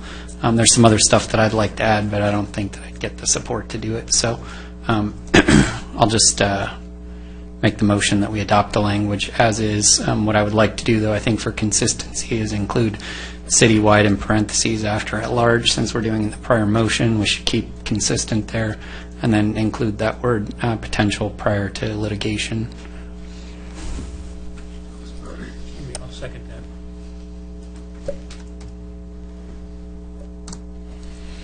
All right. Any more discussion? I don't know if I'm ready to vote on it yet. I'd still like to hear from the council on it, because I'm kind of teetering. I'm tossed up because I don't like the idea of exposing the city to potential unlimited amount of money to fight a lawsuit. But I appreciate the question, and I understand why this came before the council to vote on. So I'm willing to negotiate if somebody's willing to talk me into it. Well, everybody who's fought it has lost to the tune of millions of dollars. So it's a bit like Don Quixote. Like, don't we have enough? We just had a budget report. Times are slim going forward. We have $10 million extra in that budget that we can afford to spend on something like this.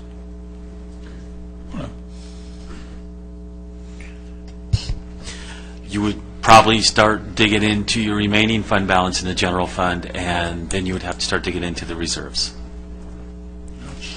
On a losing battle. I like the first one because the first one says, if it's not a losing battle, why don't you go ahead and do it, give us back citywide if we want it. Mm-hmm. But this one is saying, why don't you fight a losing battle that nobody has won, that some cities have lost $7 or $8 million, other cities have lost $5 million, and why don't you go lose $5 million too? Because I'd like you to fight a losing battle. Well, that makes no sense to me. So I've explained, as I voted for district elections, that it wasn't something that I was supportive of. I really think that how people are governed is a decision that they should make. That's why they should determine term limits. They should determine our pay increases. They should determine how many of us there are up here. They should determine whether we have districts or not. Beyond that, they elect us as representatives to make lots of decisions for them. And I'm generally usually not supportive of putting a bunch of ballot measures on, asking people how they want me to represent them. I think they vote for me to represent them. But how they're governed, I think that it's a fundamental part of how our government was formed, that you select who represents you and everything that goes with that. Whoever we are and what rules there are surrounding us, I think, are best made by our bosses, who are the voters of Lake Forest.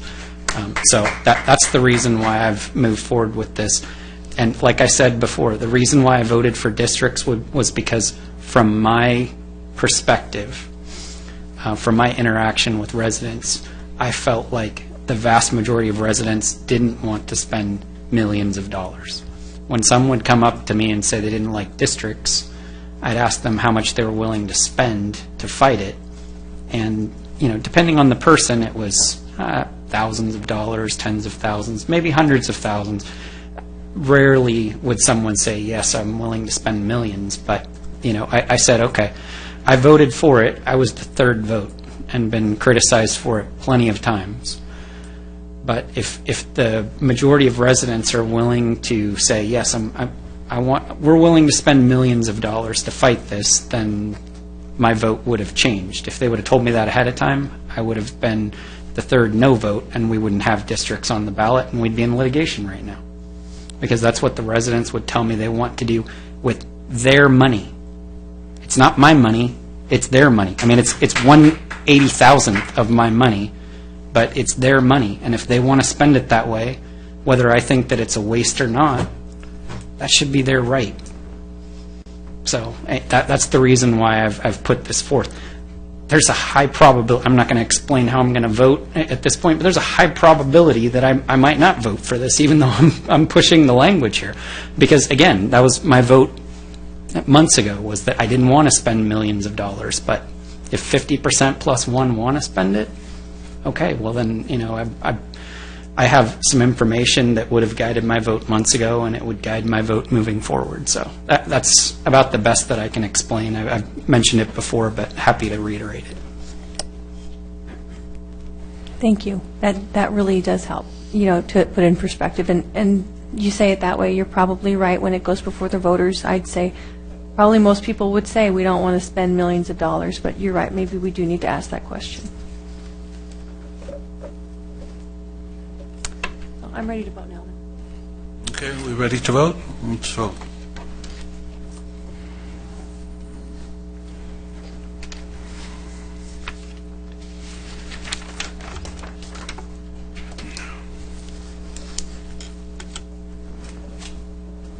That motion carries with Mayor Gardner opposed. Okay, city manager report. Mr. Mayor, one before we leave this, the council having adopted ballot measure number 2, ballot measure number 1 becomes irrelevant, and it would be a waste of $8,500 to have them both on the ballot. So if we could do a motion to reconsider. I'll make a motion to reconsider. Well, that's not true. No, that's not true. People may not be willing to spend millions of dollars they're to still do against it. Right. But, if it's free, they I may stand say corrected, yes. Mr. Mayor. Thank you. I agree. You were just making sure we were awake. Just trying to test and see if we're on the ball. One of us is. City manager report. I have nothing further this evening. Okay, Councilmember Cagley. I think I've talked enough tonight. Geez, if that's the criteria, then meeting adjourned. Councilman Robinson.